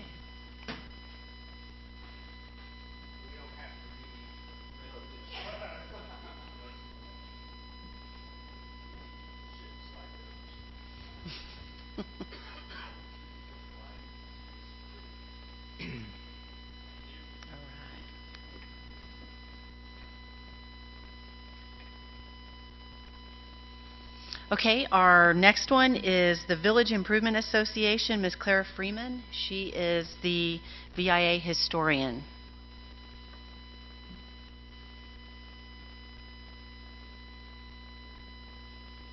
Good evening. I also would like to thank each of you for allowing us to be here this evening. And as you said, she said that I am Clara Freeman. I am a long member of the Village Improvement Association, and I am also a member of the General Federation. And I understand, Betsy, your sister-in-law is our junior director of the state. And I've been with her in a lot of the meetings. And I belong to the local club, the Village Improvement Association. I would like to share just a little bit of tidbits of our history. 132 years is a long time to cover. And no, I am not one of the original members. We do have some of them that float around the room every once in a while that closes doors and trips us as we go along. On February the 20th in 1883, Ladies Village Improvement Association was organized. The object of the association was to promote neatness and order in the village, improve and beautify the streets, public grounds, and generally do whatever lend to the improvement of the village as a place of residence. The footprint the ladies left on the community by volunteering made a big impact on Green Cove Springs, Clay County, the state, and internationally. General Federation of Women's Clubs of Florida was organized in Green Cove Springs in 1895 with 5 clubs coming and becoming charter members of. The VIA is well known as, is the 13th oldest women's club in the world. General Federation of Women's Clubs internationally has approximately 1 members in 20 countries. They work for women's rights to vote. We have a list of the first women that were allowed to vote in the county, and that's so exciting to me because I love getting out in politics. The ladies opened the first library in 1888 as a free library in our club. We maintained that until 1961, and donated over approximately 4,000 books to the newly established Clay County Library. We opened the first kindergarten in Clay County, and we paid for the teacher and bought the supplies for that. We have bills to show that still. They're crumbly, but they're there. We opened the first cafeteria, and the ladies cooked and served the meals to the students. Our first form of scholarship was to fund students to 4-H club camps. Today, we continue our scholarship program by giving scholarships to graduating Clay High students. For the rest of the story, come and see our written history and other documents that we have on February the 20th from 2 to 4 at our historical clubhouse at 17 Palmetto Avenue. On behalf of our membership, I thank you for allowing me to be here tonight. Thank you. Thank you.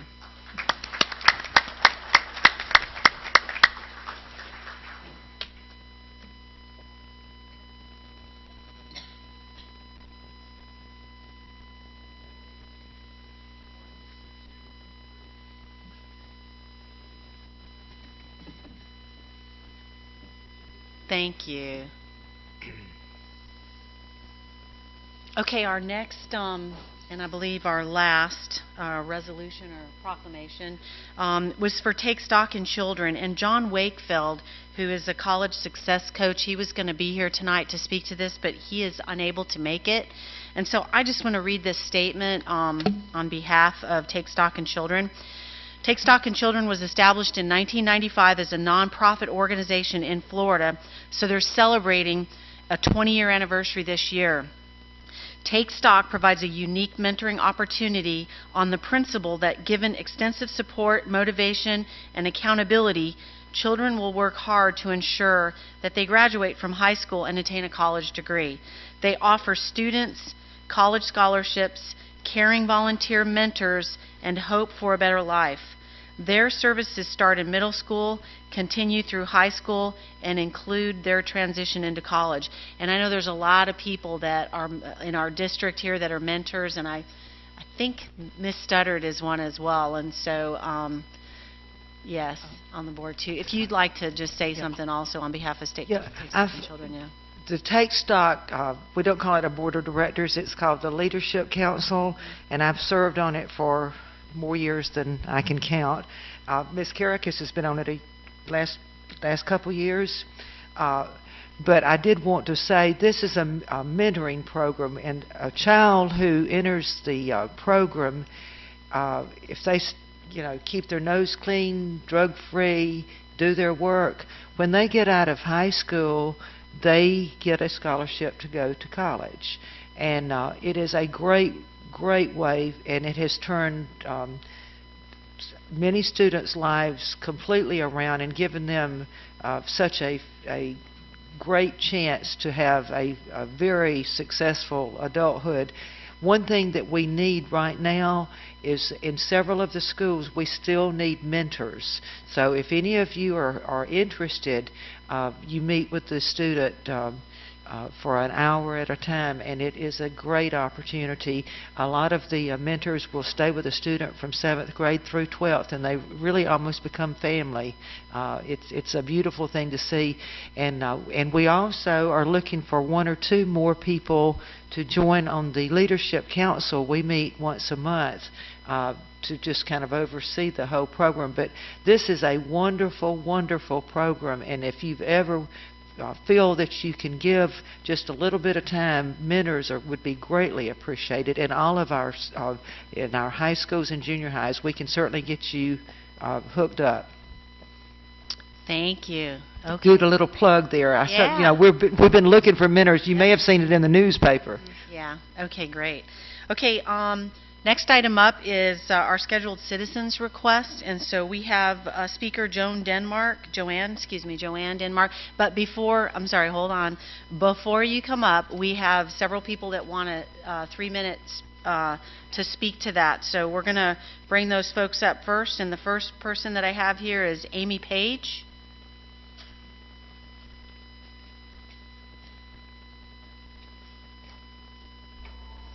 If you would just state your name and address for the record, Amy, thank you.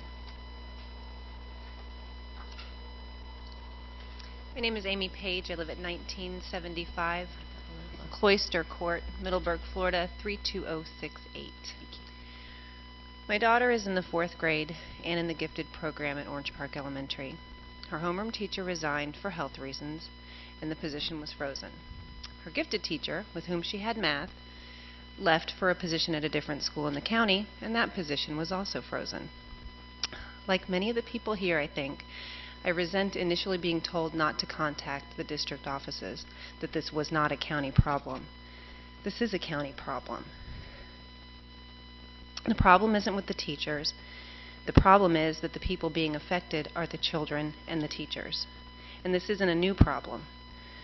Last year, due to budget issues, Orange Park Elementary started the year with one less gifted teacher. As a result, well, we got the allocation back after the school year began, but again, my child was shifted between teachers, the teachers were shifted between children, and it caused issues for them.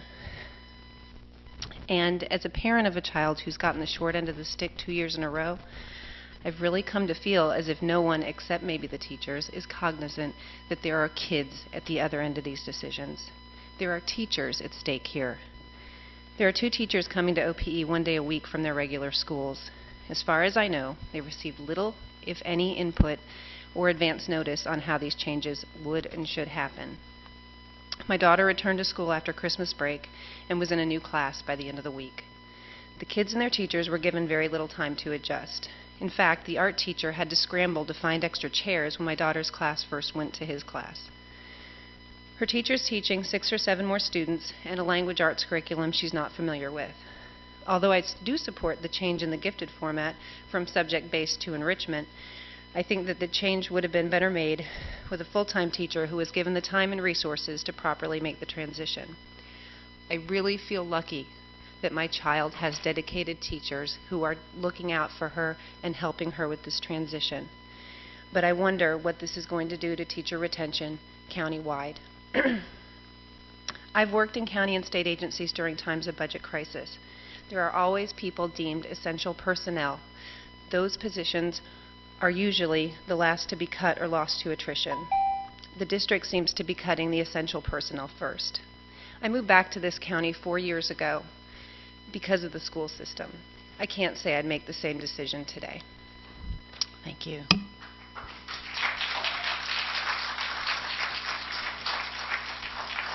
Our next speaker is Kevin, excuse me if I pronounce this wrong. Is it Biley? Okay, great. Kevin Biley.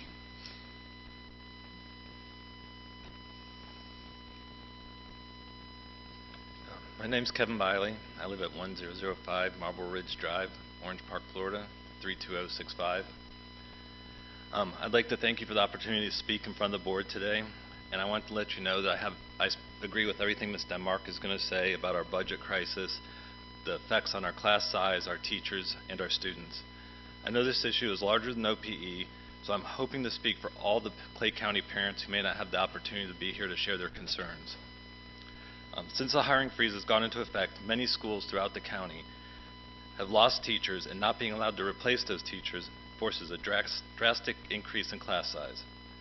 I have a 4th grader at OPE whose class size went from 19 to 26 on January 9th. My son likes having a routine and has a hard time dealing with changes. Following the growth of his class from 19 to 26 students, he comes home regularly complaining of headaches and nausea. The stress of the overcrowded classroom has taken a toll on him both physically and emotionally, and his excitement and enthusiasm for school has diminished. As frustrating as this has been for my family, I'm sure we're not alone devoting time to teaching our child how to deal with excess stress. Across the county, students as young as kindergarten are having to be impacted by this hiring freeze. Students split classes, lose friendships, and have to adapt to a new teacher and classroom. Students in remaining classes must adapt to new students in a room, requiring even greater division of teacher time than before. I know the counter argument here is kids are flexible and they adapt well better than adults. While that may be true, it's important to note that at the same time, we're putting undue stress on these young children, and you are expecting them to continue to learn a new curriculum and to adapt to a new standardized test. You are also expecting the teachers throughout the county to be able to teach to this curriculum, test, and a larger number of children. As you have this should have a direct impact on classroom size and unfairly reflect on the teachers themselves. I'm afraid we're going to lose the good teachers and students to more competitive districts, and Clay County scores are going to decrease, causing less growth in the county, which in turn may lead to a decline in property values and further erode tax revenue. Once this spiral starts, it is going to be extremely hard for us to get out of it. During my conversation with school leaders and district leaders, I've asked how this is going to be resolved for the school year 2015-16, and I have not provided any answers other than we hope the state gives us more money. I want to thank you for allowing me to speak, and I look forward to hearing your plan for ensuring that Clay County has the appropriate funds available for the 2015-16 school year to replace the teachers we're losing and to keep the reserve at the 3% minimum. Thank you very much. Thank you, Mr. Biley.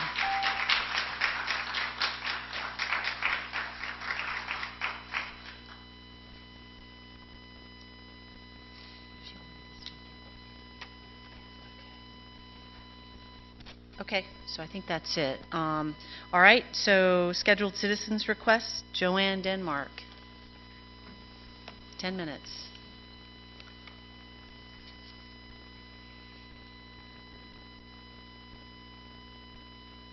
Is my name stating, is that part of the 10 minutes? Excuse Do I me? have to state my name, my address, is that part of my 10 minutes? Yes. Okay, my name is Joanne Denmark. I live at 114 Vanderford Road in Orange Park, 32073. Good evening, Mr. Superintendent, Madam Chairman, and school board members. My name is Joanne Denmark. I was born and raised in Jacksonville. I'm a product of Clay County Schools education, public education. I attended Grove Park Elementary, Orange Park Junior High School, and I graduated in 1990 from Orange Park High. I have a bachelor's in special education, and I have a master's degree in communication sciences. I have experience as a special ed teacher and currently work as a practicing speech-language pathologist in the county. My husband is active duty military. We have 2 children, a 1st grader and a 5th grader that attend Orange Park Elementary School. Thank you for allowing me the opportunity to speak to all of you today. Before I share my story, I would like to tell you that I wish not to seek political office. You are hearing the truth from me as a stakeholder and parent in my children's education. Just before the Christmas break, I was informed that 2 teachers from Orange Park Elementary had left. One was a fabulous 4th grade teacher. She resigned due to health reasons. And the second was my son's gifted math teacher due to she transitioned to another job within the county. After the break, my children returned to school, and parents were informed that our school principal told us that we had a county-wide spending freeze. And that was effective immediately, resulting in the inability to refill these 2 empty teaching positions. It changed the entire school's master schedule, and I was disappointed to know that we went from 4 4th grade classes to 3 4th grade classes, and the classroom size increased from 18 students to 27 students. Our one remaining gifted teacher now serves a caseload of 110 plus students, and with the help of the ESC director, she was able to get us borrowed some 2 teachers, one from Lakeside Elementary and one from Montclair Elementary. And so they were forced to decrease their instruction time at their own schools to help our school. The hiring freeze affects not just Orange Park Elementary, but the entire school, the entire county as a whole. Some describe it as a ripple effect, and the ripple ends with our children, our students, and they are truly the ones being affected by the budget crisis. On January 15th, I met with along with some parents, with Clay County Deputy Superintendent Ms. Adams and Ms. Cornegie, and we had a 2.5-hour meeting, and we were told that OPE was unlucky due to not being able to refill these positions. Other schools in the county are experiencing similar, overcapacity due to teachers going on maternity leave, and God forbid any of our teachers get sick or want to have a child. Teachers and staff are fretting for their jobs. The county morale has bottomed out. Mr. Superintendent, you asked me last week, why do you feel compelled to speak for teachers of the county? I don't feel compelled to speak at all. I'm just telling you firsthand account of what I see of teachers that have low morale, which of course affects their teaching, and it affects my children. It affects our children, all of our children, and their education, their learning. And that's why I'm here today. Teachers are not going to jeopardize their jobs, so I have taken the initiative to ask some anonymous teachers to give some of their struggles that are happening today.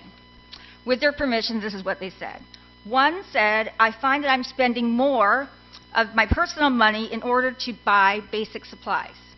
I'm having to alter lesson plans. The students who go to Gifted miss out on an entire day of learning.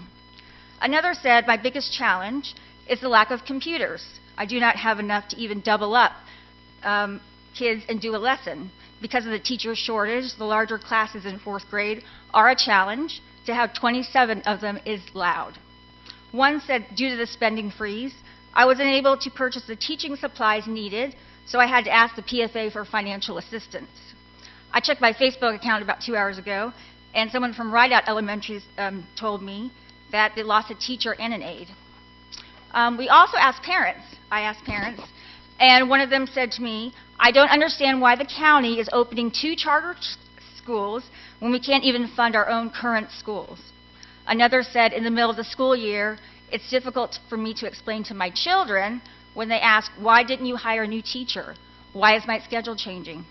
And our elected officials don't see the confused faces of our children and have to answer those questions. I checked my Facebook page too, and there's a parent that posted from Thunderbolt Elementary that teachers no longer are provided paper supplies because of this spending freeze. As a parent and therapist of 14 years, I've learned that children need structure in their lives. If they're unlucky to have it at home, at least they can have it in school. But with the continued mismanagement of the budget, our children will not have structure in school. Who's to say the spending freeze is not going to continue through the next school year? I've been told on numerous occasions, Mrs. Denmark, if you don't like OPE, there are other choices. It's not that I don't like OPE. I know I'm very well aware of my choices, but why should my 1st grader and my 5th grader, who's been there since kindergarten, have to move schools, make new friends, get to know new teachers, new schedules, because of mismanagement of the budget? That's not my children's fault. But who's to blame? And that's where I'm going to get to next. Why is our county in the current financial crisis that doesn't seem to be improving? Why our county fund is 3% below what the state mandated minimum is, and it's progressing toward a 3rd year? Is it lack of educational background from our elected officials that led to poor budgeting decisions within our school board? Is it mismanagement of the budgeted money that was given to us by the state? Is it a superintendent that's taking office with an existing budget crisis, having to be held accountable because he's the first to blame for our financial status? Is it non-educationally relevant and petty school board agenda topics that distract from educationally relevant issues within our district? Is it parents not educating themselves on who they voted for in office? You can decide for yourself. All of you can. I'll admit that I'm part to blame. As a parent, I entrusted all of you to have the best interests of my children. I voted along with the rest of the Clay County citizens for all of you to make the best decisions for the betterment of the district. But before I voted, I should have educated myself on your educational experiences, if any, your financial and your political ties. You bet that I've become a very educated voter, and I challenge all of you, when and if you seek re-election. As an elected official, your actions and actions of past school board members from before and now is an embarrassment to this county. In June 2014, an advanced ed systems lead evaluator stood right here, and he addressed 3 out of 6 of you at the time that were on the board, and he, along with the external review team, determines accreditation for districts across the county.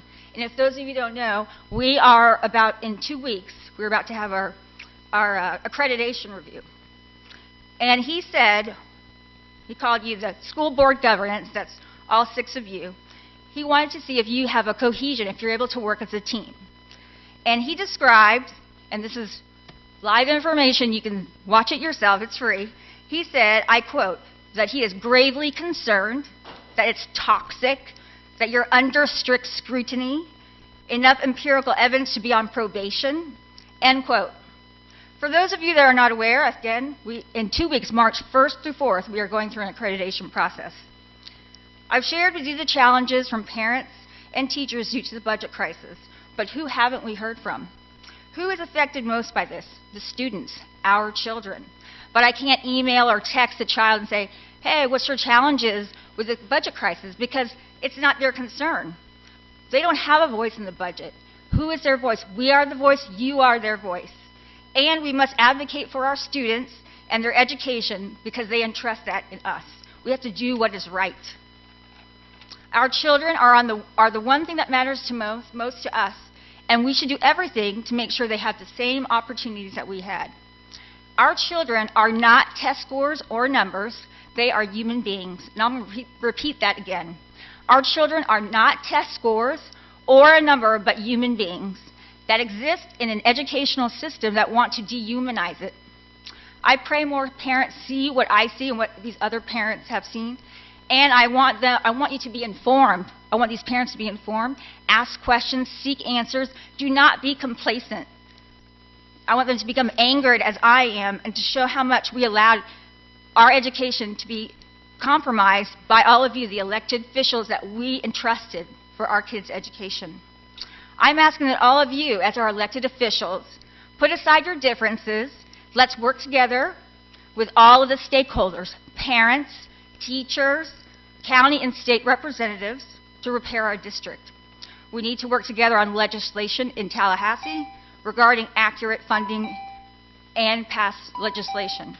I suggest all of you before me, and I'll just finish this up, recalibrate your moral compass, or you need to find one. I want you to ask yourselves as you're sitting in your elected seats that you occupy, are you for the teachers and children of this county?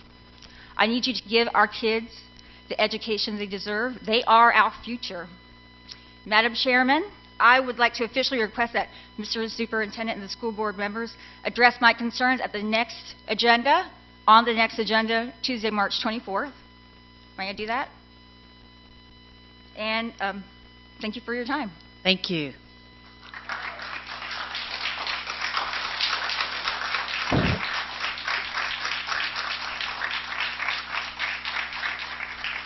Okay, we are officially moving into our discussion agenda at this time, so there are no board member items. D1 would be superintendent update. Superintendent?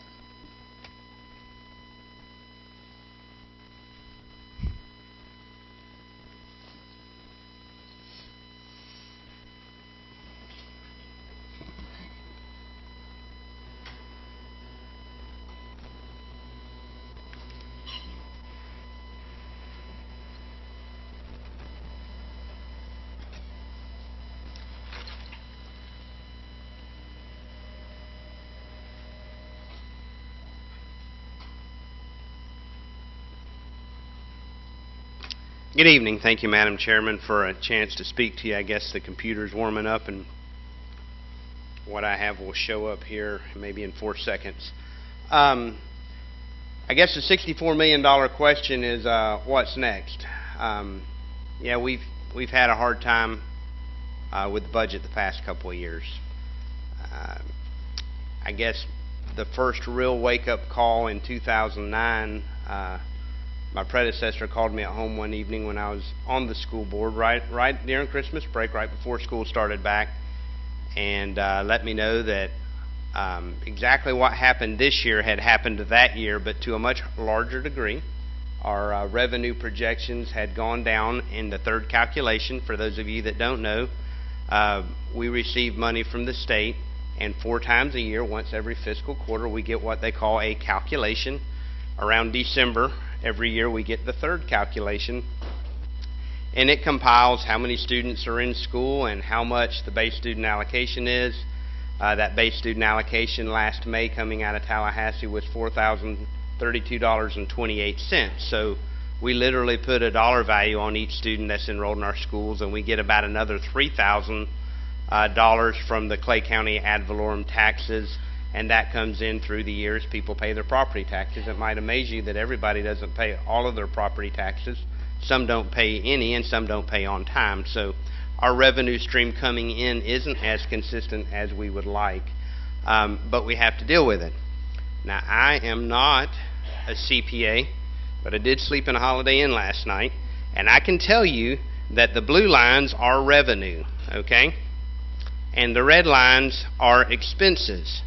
And if any of you have a checkbook at home, and you have to pay your mortgage, and you have to pay your light bill, and you have to buy groceries and put shoes on your ever-growing kids' feet and all those things, if you let your blue line go down and your red line go up, pretty soon you will be making withdrawals out of your savings account to your checking account, and you can only do that for so long. Well, if you go back to 2009, 2010, everybody in the country, every state, every county, every municipality, all had some drastic revenue shortages when we went into the Great Recession, the biggest one since the Great Depression. So expenses stayed the same or went up, and revenue shrank.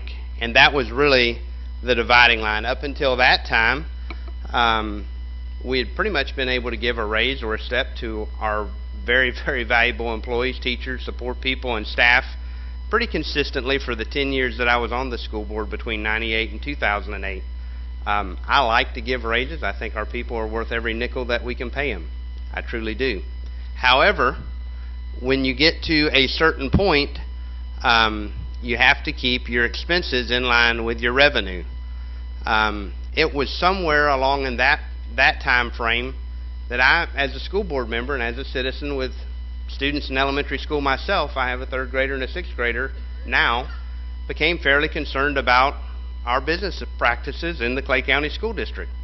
Now, I'm not saying that what we did in those years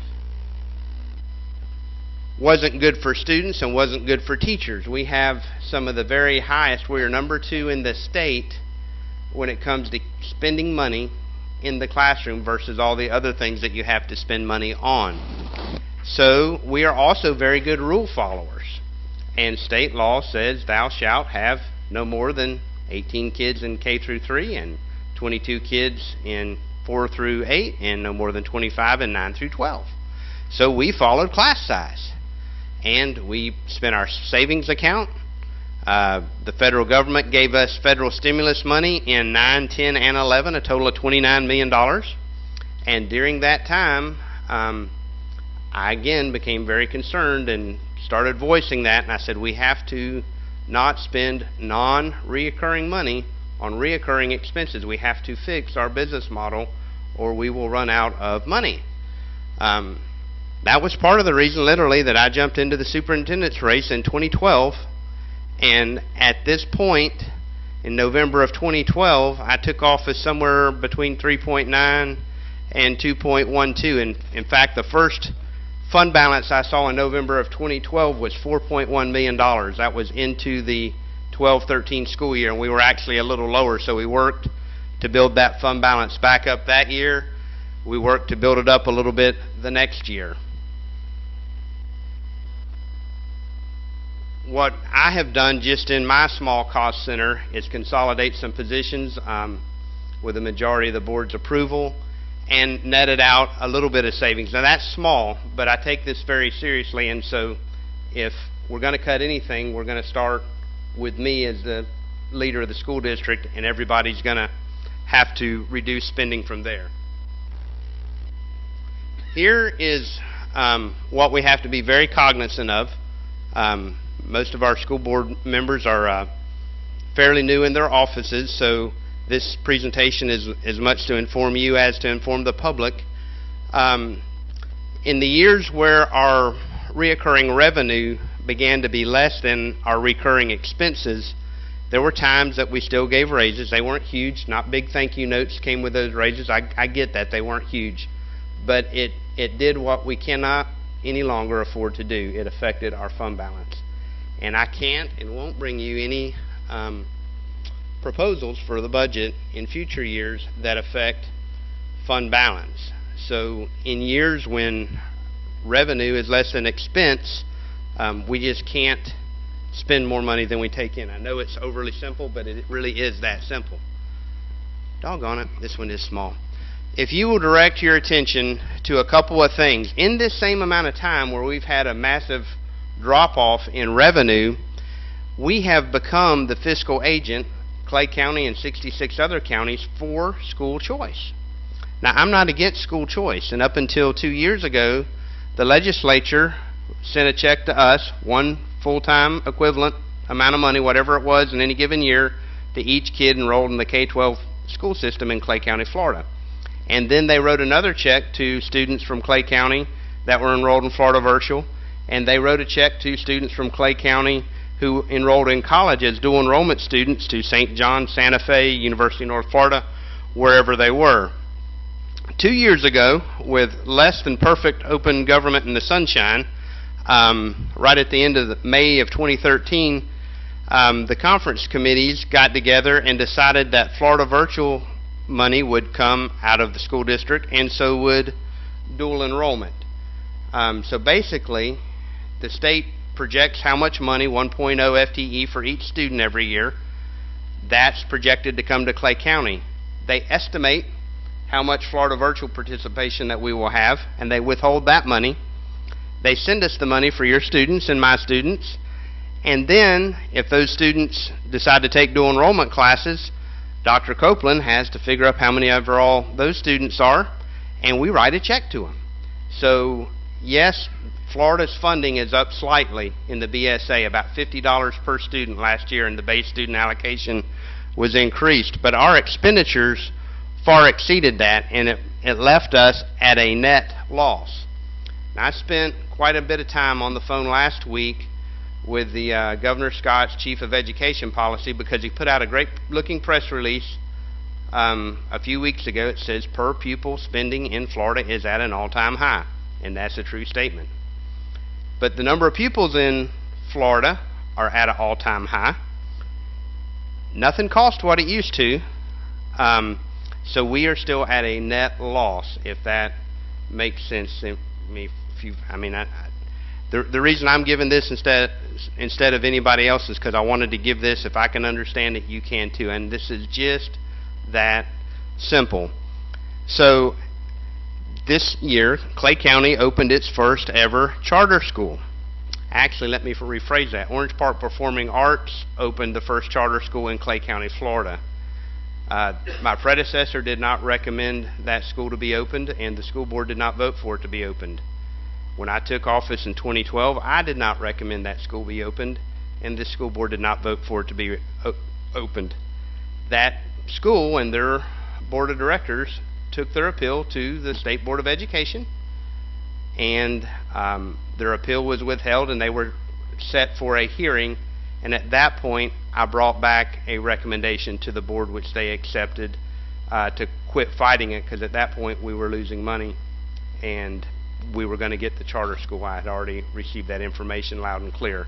We don't have an ability as a local school district to not take out a charter for lack of due cause. We thought we had some pretty good due cause. I'm not here to bash Orange Park Performing Arts Academy, but charter schools are here in Florida. I don't see them going away.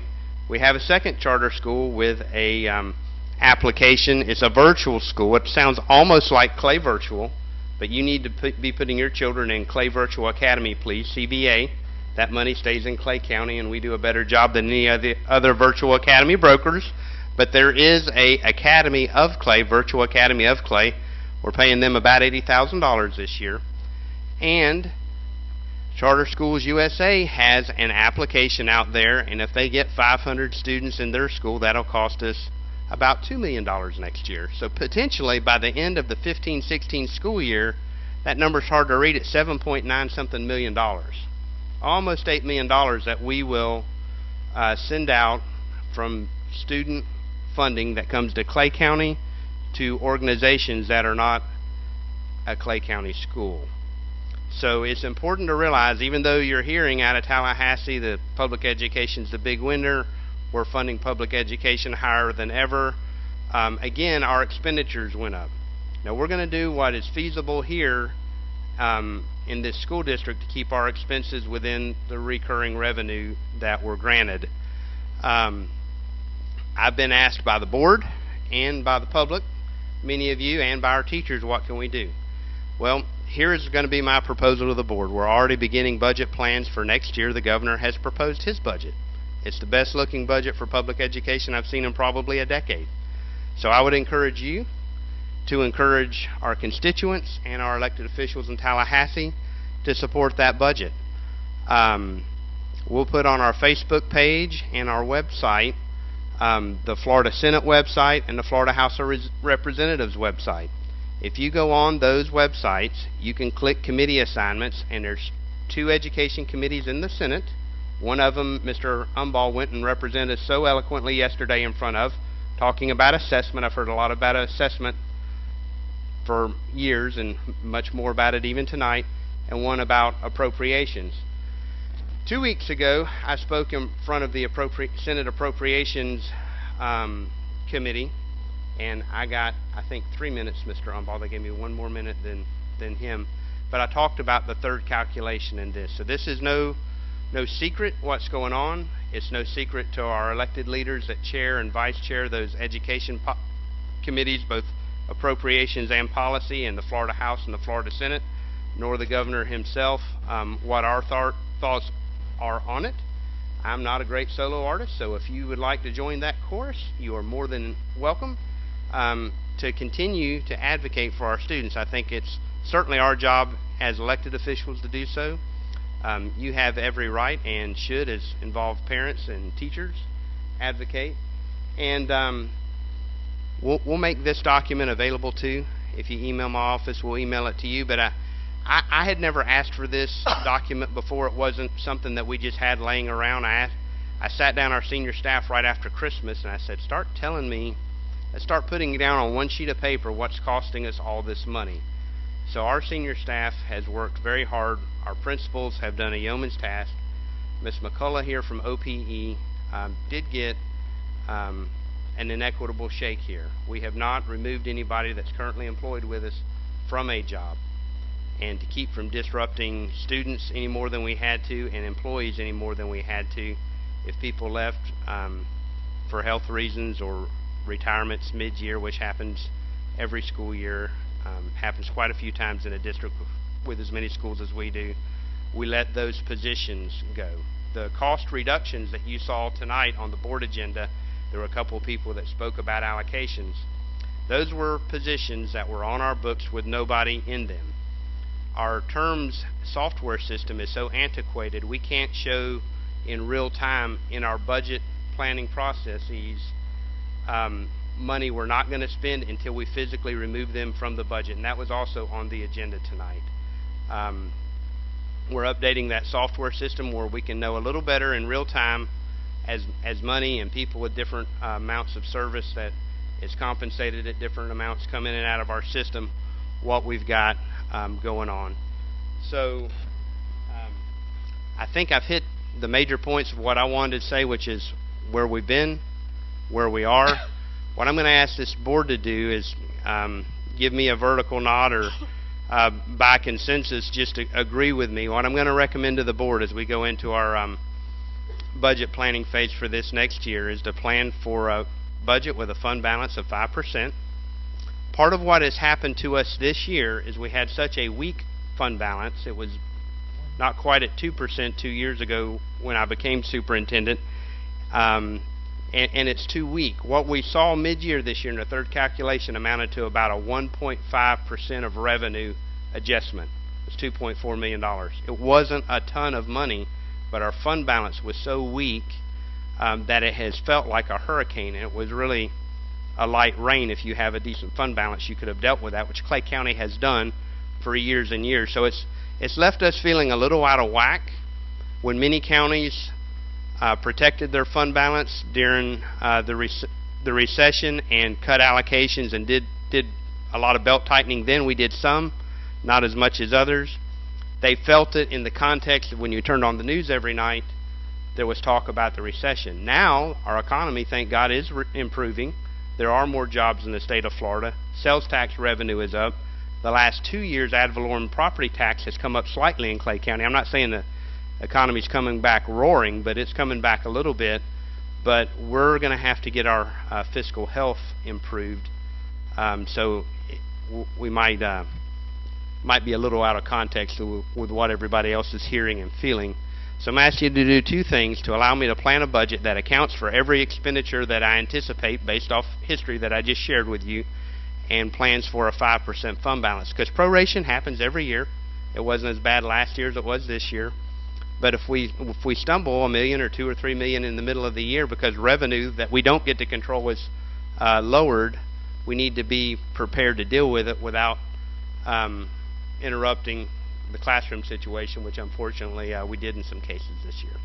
So that's my request to you. However you'd like to give me guidance on that, it'll be fine. Okay, thank you. All right. Anybody have any comments or anything? No? Okay. Okay, the next item up is item D2. Internal accounts audit for 2013. I'll entertain a motion. Move approval. I have a motion for approval by Ms. Studdard. I'll second. And a second by Ms. Karakis. Is there any discussion? Okay, all those in favor say aye. Aye. All those opposed say no. Motion carries 5-0. Okay, the next item up is item D3, which is ratification of the 2015 through 2017 master contract between the Clay County Education Association and the School District of Clay County. I will entertain a motion. I'll move approval. I have an approval Second. by Ms. Karakis and a second by Ms. Studdard. Any discussion? All those in favor say aye. Aye. All those opposed say no. Motion carries 5-0. We're going to take a second right here.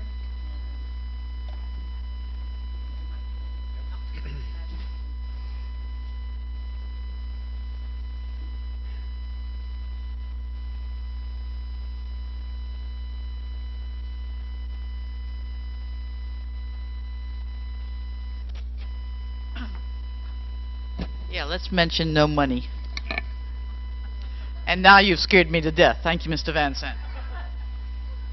Seriously, the teachers are well aware of the situation that's going on here, and we are signing a contract with no money, and it pains me deeply to do that, because I know that the stress they're under, and taking a 9% increase in insurance is just putting teachers backwards. So you scared me with this 5%, and I guess we'll have lots of discussions over that one, you know, because I don't know where that 5% is going to come from.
Okay, next item up is item D4, Human Resources Special Action A. I'll entertain a motion.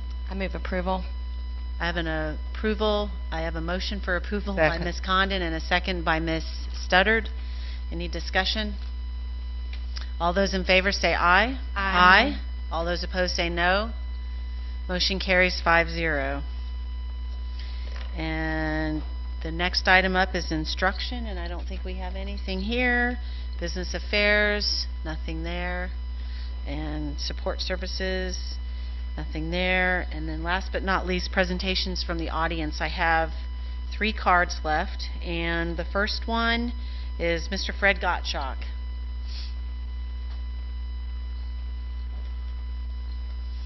So this is support needed for Nassau County. That's what you put on here. Okay.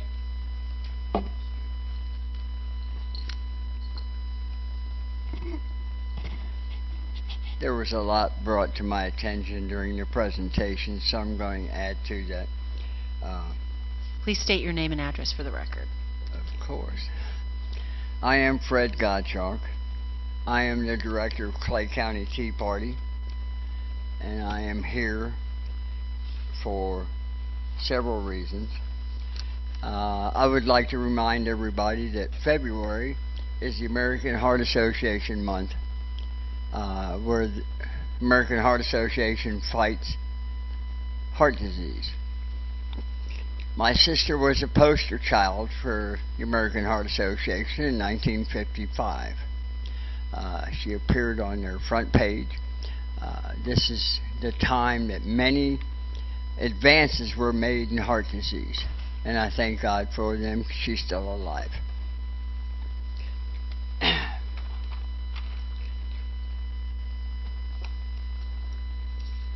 Additionally, I applaud Mrs. Denemark for her comments. I wish she was here about 2-3 years ago when there was such need in Clay County to make things right. And with that, I would like to thank the board and the present leadership of Clay County School District in the recent advances that we've made, the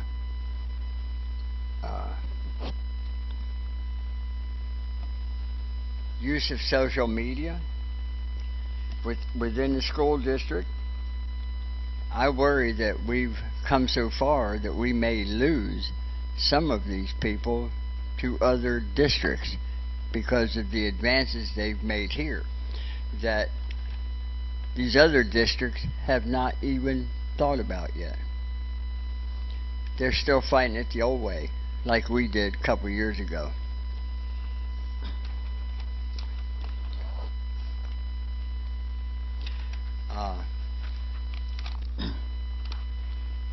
Now to get to Nassau County.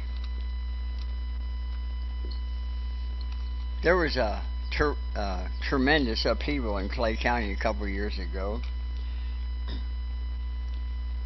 that the super and the staff and all have since had to overcome. They have, and one of them was the freedom of religion. Clay County has successfully fought that problem, and I applaud the county and all those involved for it. Nassau County is presently undergoing the same attacks, and if anybody in Clay County knows any of the board members in Nassau County, which has half the population of Clay County, please talk to them and let them know. I will be up there on February 26th to tell them what Clay County has gone through and how we overcame it and how they can overcome it too, rather than give in to this usurping of our First Amendment rights or freedom of religion. And I thank you. Thank you, Mr. Gottschalk. Okay, next we have Barbara McDermott.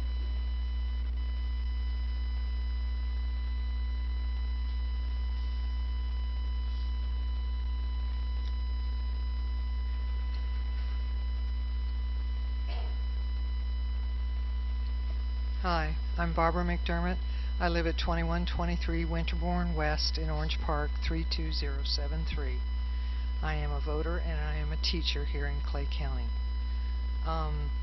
What I have heard about testing doesn't seem to really get to some of the real challenges that we have in the classroom. I wanted to bring you 4 stories, very short, okay? One is a 10th grade girl who took FCAT last year after an EOC in biology and an EOC in math and had quit. She just shut down. So when she took her FCAT, she scored a 1 for math, a 1 for reading.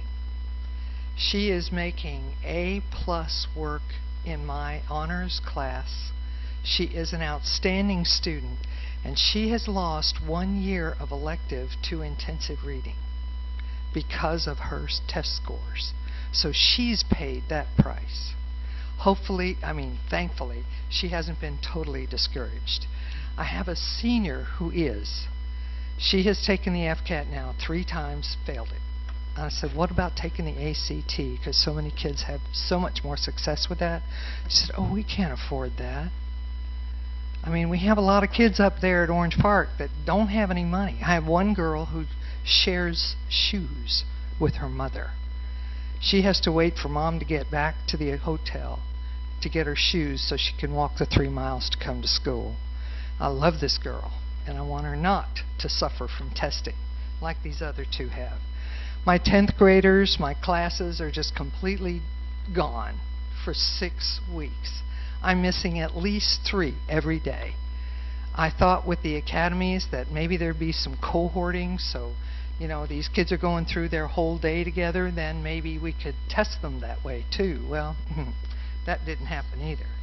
And the 4th story is that for 6 weeks, the students that I have that don't have access to a computer or an internet at home can't get into those labs to do any of the research that is so helpful for science, which I teach.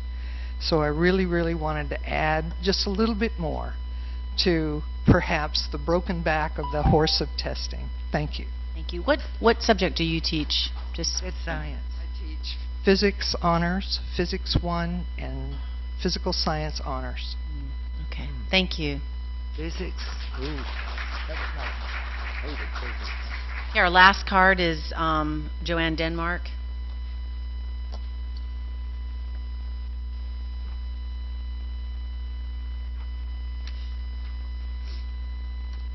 You have 3 minutes. I filled out the card to just address something that I didn't feel like I had time to address earlier. I'm sorry. You need to state your name and address again. Yeah. Joanne Denmark, 114 Vanderford Road, Orange Park, 32073. I just want to go on record to say that when I was put on the agenda's been out for a week, and all of a sudden, I'm speaking with an advisor, a past school board member, an advisor, and all of a sudden, when this news got out, I had Clay Today harassing me at work. I just want to put it on record. They called my work number 4 times. They called my husband from out of town, and I just want to get that out there because we know that Clay Today or other media, they like to misconstrue information, and that's what happened today. Clay Today, there is an article today that Mr. Kevin Biley, that he participated in, and it misconstrued his information to downplay what's going on today. So I just want to put that on record.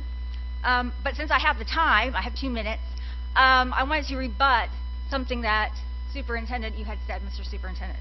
You said that OPE, you remove positions with no one in them. However, you forgot there are students in those positions. You may have taken away those teaching positions, but those are kids.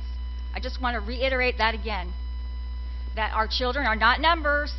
They are not test scores. They are our children. My children are being affected by this, and you will never hear the end of it from me until this is fixed. I want to know what actions you're going to take. You know that we are under the 3% minimum. I want to know there's a recovery plan that's supposed to be in place. And I would like to know, I would like that to be addressed, Madam Chairman, if I could, at the next school board agenda. on Tuesday, March 24th. I would like to know what the recovery plan is, if not before then. Because I feel like we could talk all day about it. We could talk till we're blue in the face, but until actions are done, I'm not going to be happy. And you will hear from me over and over again. And you will hear from more parents, because I am out there to educate them about what's going on in our county. And I'm done. Thank you. Thank you, Ms. Denmark.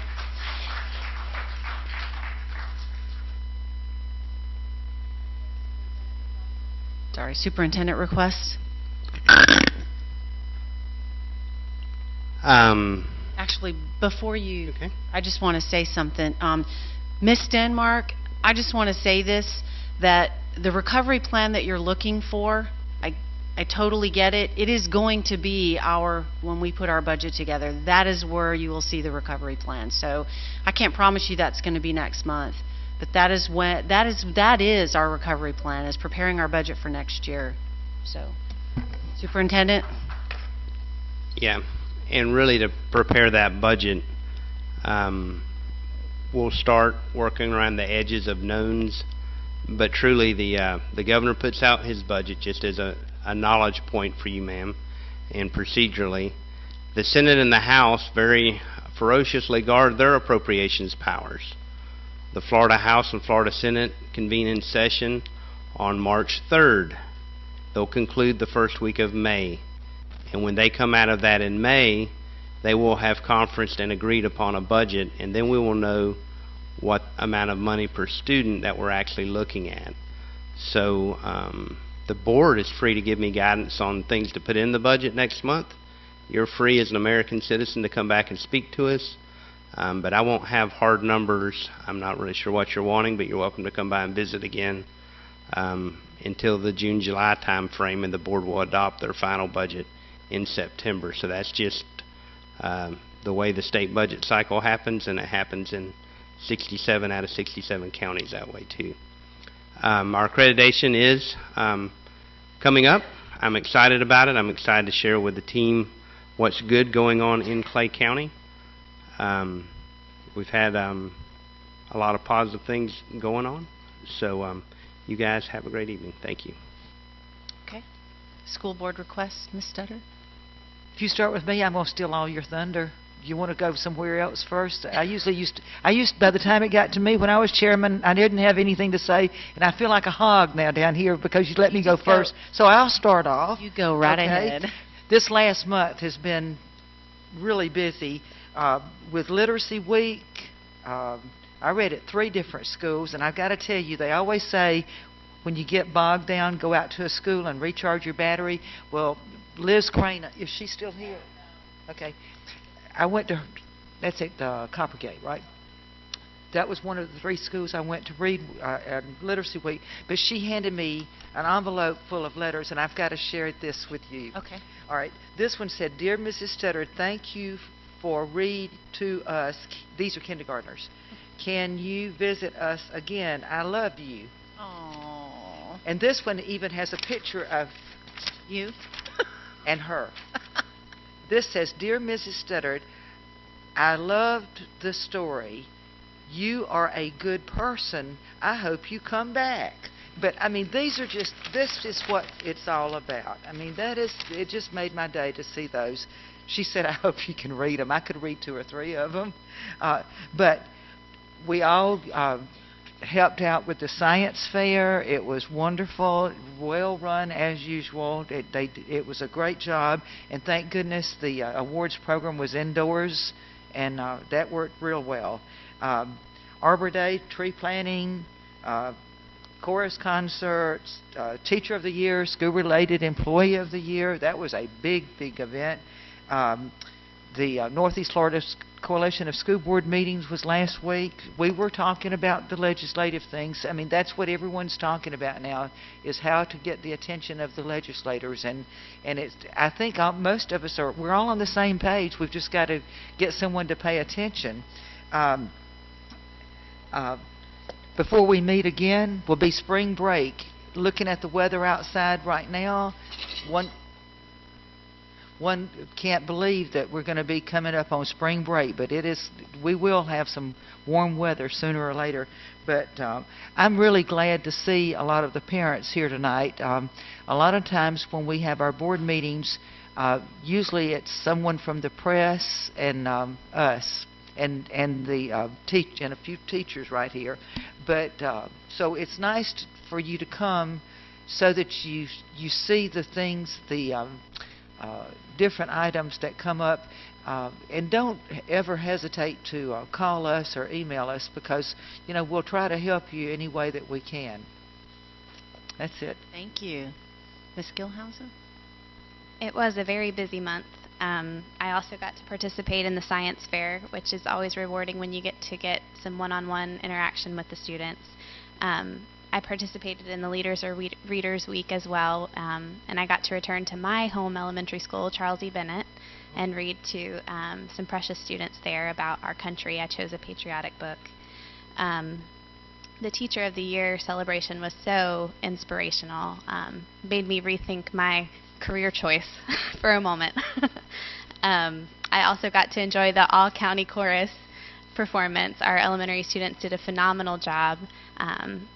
And then I got to participate in a walkthrough at Lake Asbury Elementary and see the model school curriculum that we're using, and was very impressed by the phenomenal job our teachers are doing there. I was very appreciative to Ms. Lawson for opening up her school and allowing us to kind of get our minds around what's happening in the classrooms, which is what we're here for. So it was a great month, and I look forward to the next. Okay, thank you. Ms. Kirkus? Well, I guess they have stolen our thunder. They've said everything, although you both forgot MLK Day and how great that was. Oh, yeah. We were all at that, too. Oh, that's right. Yes, you did forget that, and they put on it. It's the third or fourth year, and it was the biggest one so far that we've been to. I'd like to say something and address Ms. Denemark in her speech, and I hear you loud and clear. We all do. My children went to Orange Park Elementary, as did Mrs. Studdards. And we know when you upset the apple cart and you make changes, that mama bear comes out, because that was me years ago. And it is a priority, I believe, of all the board and the superintendent to prioritize the classroom and to do whatever we have to do to get those teachers back, whether it be that, gifted teacher at OPE or the principal secretary somewhere else, or a sixth grade teacher somewhere. That is the priority, and that's always been my priority. And every vote I take is this in the best interest of our children? And I believe that the rest of the board feels that way. Mr. Van Zandt, I agree with you as far as we do need to be conscientious of our reserve fund balance, but I think 5% is a little scary to think that if we do that, how will we get some of those teachers back that our schools need, our students, our principals, they need them. So it's a discussion we'll all have to have, and I agree with you. We need to have that cushion and that savings. But I just wanted you to know that I heard what you said, and I've gotten several emails from other parents, as we all did, and I think we're all listening. I have one other thing, and this is actually for our school board attorney. It's come to my attention that 4 of the 7 cases that we had that were turned over to you have been kind of farmed out to a firm called Boyd and Generate, and that they're Johns Eastern is the administrator that's handling it. And I'm just concerned that by farming out these legal expenses at $175 to $250 an hour, we are going to be spending a huge amount of money on these cases that, when Mr. Bickner was here, Mr. Bickner would have handled. So I'm kind of a little concerned. One in particular is the parish case, and when you hire an attorney, they work on billable hours. So they've already requested all kinds of medical records, and each request, when you request them from Orange Park Medical Center and Baptist and Nemours, it's expensive. And so I'm concerned that this isn't being handled in-house like it would have, and there's going to be a great expense. If I may. Yes, go ahead, Mr. Sykes. I met with Dr. Copeland. I talked with Sharon Nellis. We went over the way the internal fund management was being accounted for. Apparently, some of these cases had not been reported to the fund manager, and they did not know how to properly proceed with that. One of the things that the internal fund has to do is set aside potential damages so that we have money to cover that in the event of litigation. In discussions with Dr. Copeland, Mr. Van Zant, we went through the matter, and the decision was made on specific cases because of specific potential liability that we would farm that out to a firm for $150 an hour. We looked over the time frame that was there, and the biggest major concern that we had was to make sure that the school board had continuity of representation. Whether you keep me, whether you get a full-time attorney, because these cases are so complex, and because there's such an opportunity for damage to the city, excuse me, to the school board for loss of funds, we needed to make sure there was a firm that was there to be responsible, to make sure the interests of the school board were met all the way through. That way, we don't have this lawyer, that lawyer, and that lawyer. We have these 7 cases that we have continuity representation that protects the best interest of the school board. And that's what we did. Okay, thank you. I would like to request the records on the bills that will be sent to Boyd and Generate. Well, actually, it won't be Boyd and Generate because the one who will be billing us will be Johns Eastern. So I'd like to know what the cost will be for the 4 cases that you've transferred to them. And I think that I wish I could see. If I may respond as well to that. Boyd Generate not only has handled these cases, but they've also handled the workers' comp cases. They've handled a lot of cases that have been referred out from Mr. Bickner before I ever got here. And because the school board already had a pre-existing relationship with this firm, and because we were making sure that the school board is being properly representation with continuity of representation, it was the right place to go. And I didn't do that just arbitrarily by myself. I got the consent of Dr. Copeland after we went over everything in detail, and Mr. Van Zant. Okay, well, the 4 cases that I'm asking for, I'm going to tell you the names so you'll know specifically which ones. It's the Hartley case, Hollenbacher, Steinmetz, and Parrish. And I'd like to see the bills for those as they come in. And I think all the board would like to see them. Well, I don't know if they'd like to see them or not, but they should be sent. If you send it to one board member, please send it to all 5 board members. I don't receive the billing for that, but I'll see to it that you get it. Thank you very much. I appreciate that. Thank you. May I ask a question? Now that, did I dream this, or did one of y'all say that, what funds pay that? Is that contracted funds, Dr. Copeland? That would be coming from our service fund, where we have those policies for property casualty, workers' comp, and so that is not a part of the general fund, it's a separate fund. Okay. Okay. So I'm just trying to think through this. So when we had an attorney who was on a salary, he covered, from what you've just said, he would have done these were 4 cases, he was 4 of however many you said, cases that he was working on that would have been handled within his salary. So now who'd you say, Generate? It's Boyd and Generate. With this, with the, am I?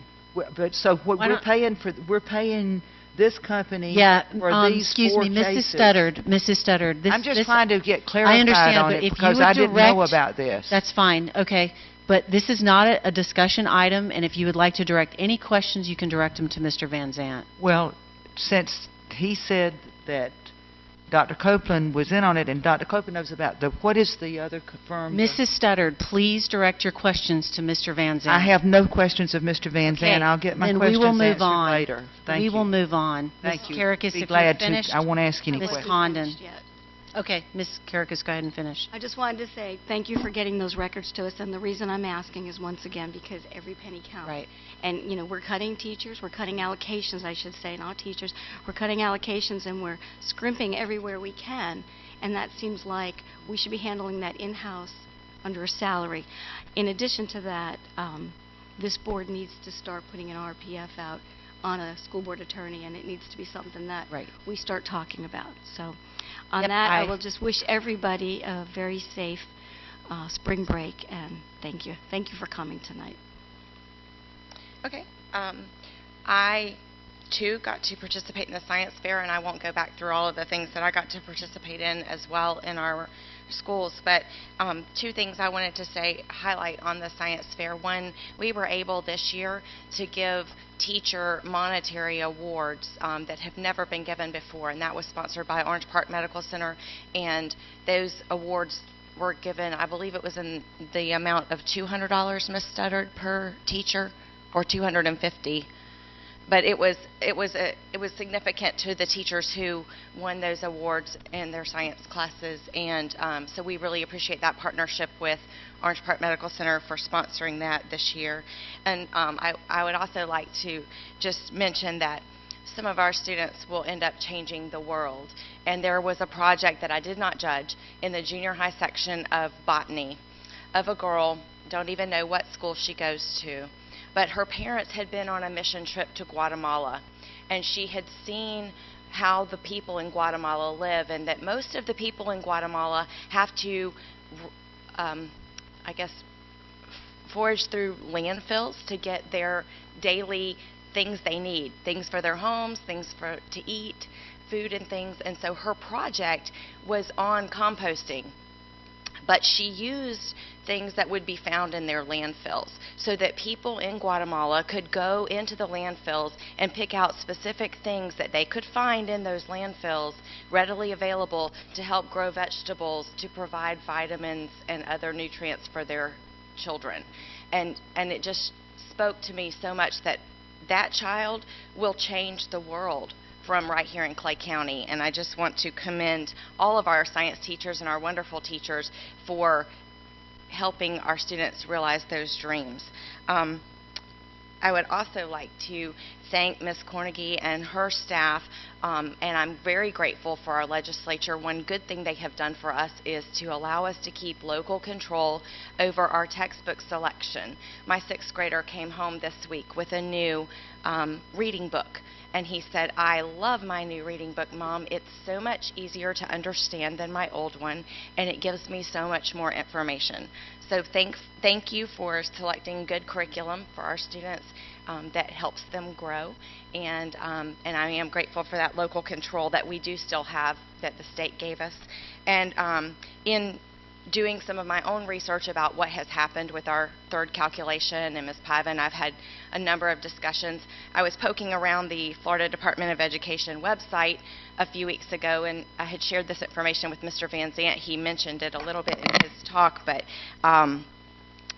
the state does all kinds of comparisons, and they issued this huge report called the Costa Report that Dr. Copeland's probably very familiar with, and it was a lot of Greek to me. But I did stumble upon one stat that really compares apples to apples across the state, and that is how many of your dollars you spend in the classroom, directly in the classroom. And they rank the 67 school districts in the state of Florida. And I am very pleased to commend the previous school board that I did not sit on, and the superintendent and all of the staff of Clay County Schools, that we are number 2 in the state as far as dollars we put in the classroom, second only to Seminole County. They beat us by 0.2 of a cent, but we put 66.18 cents of every dollar that we have into our classrooms.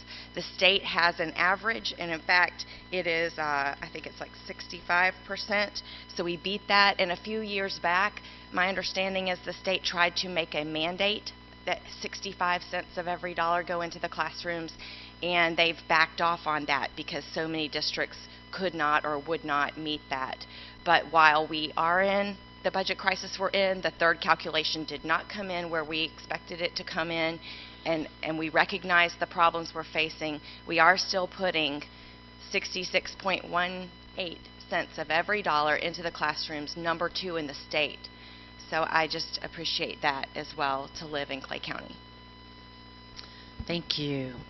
Well, Ms. Studdard, you did steal all the thunder. Of course, I don't have as much thunder to share as you guys do.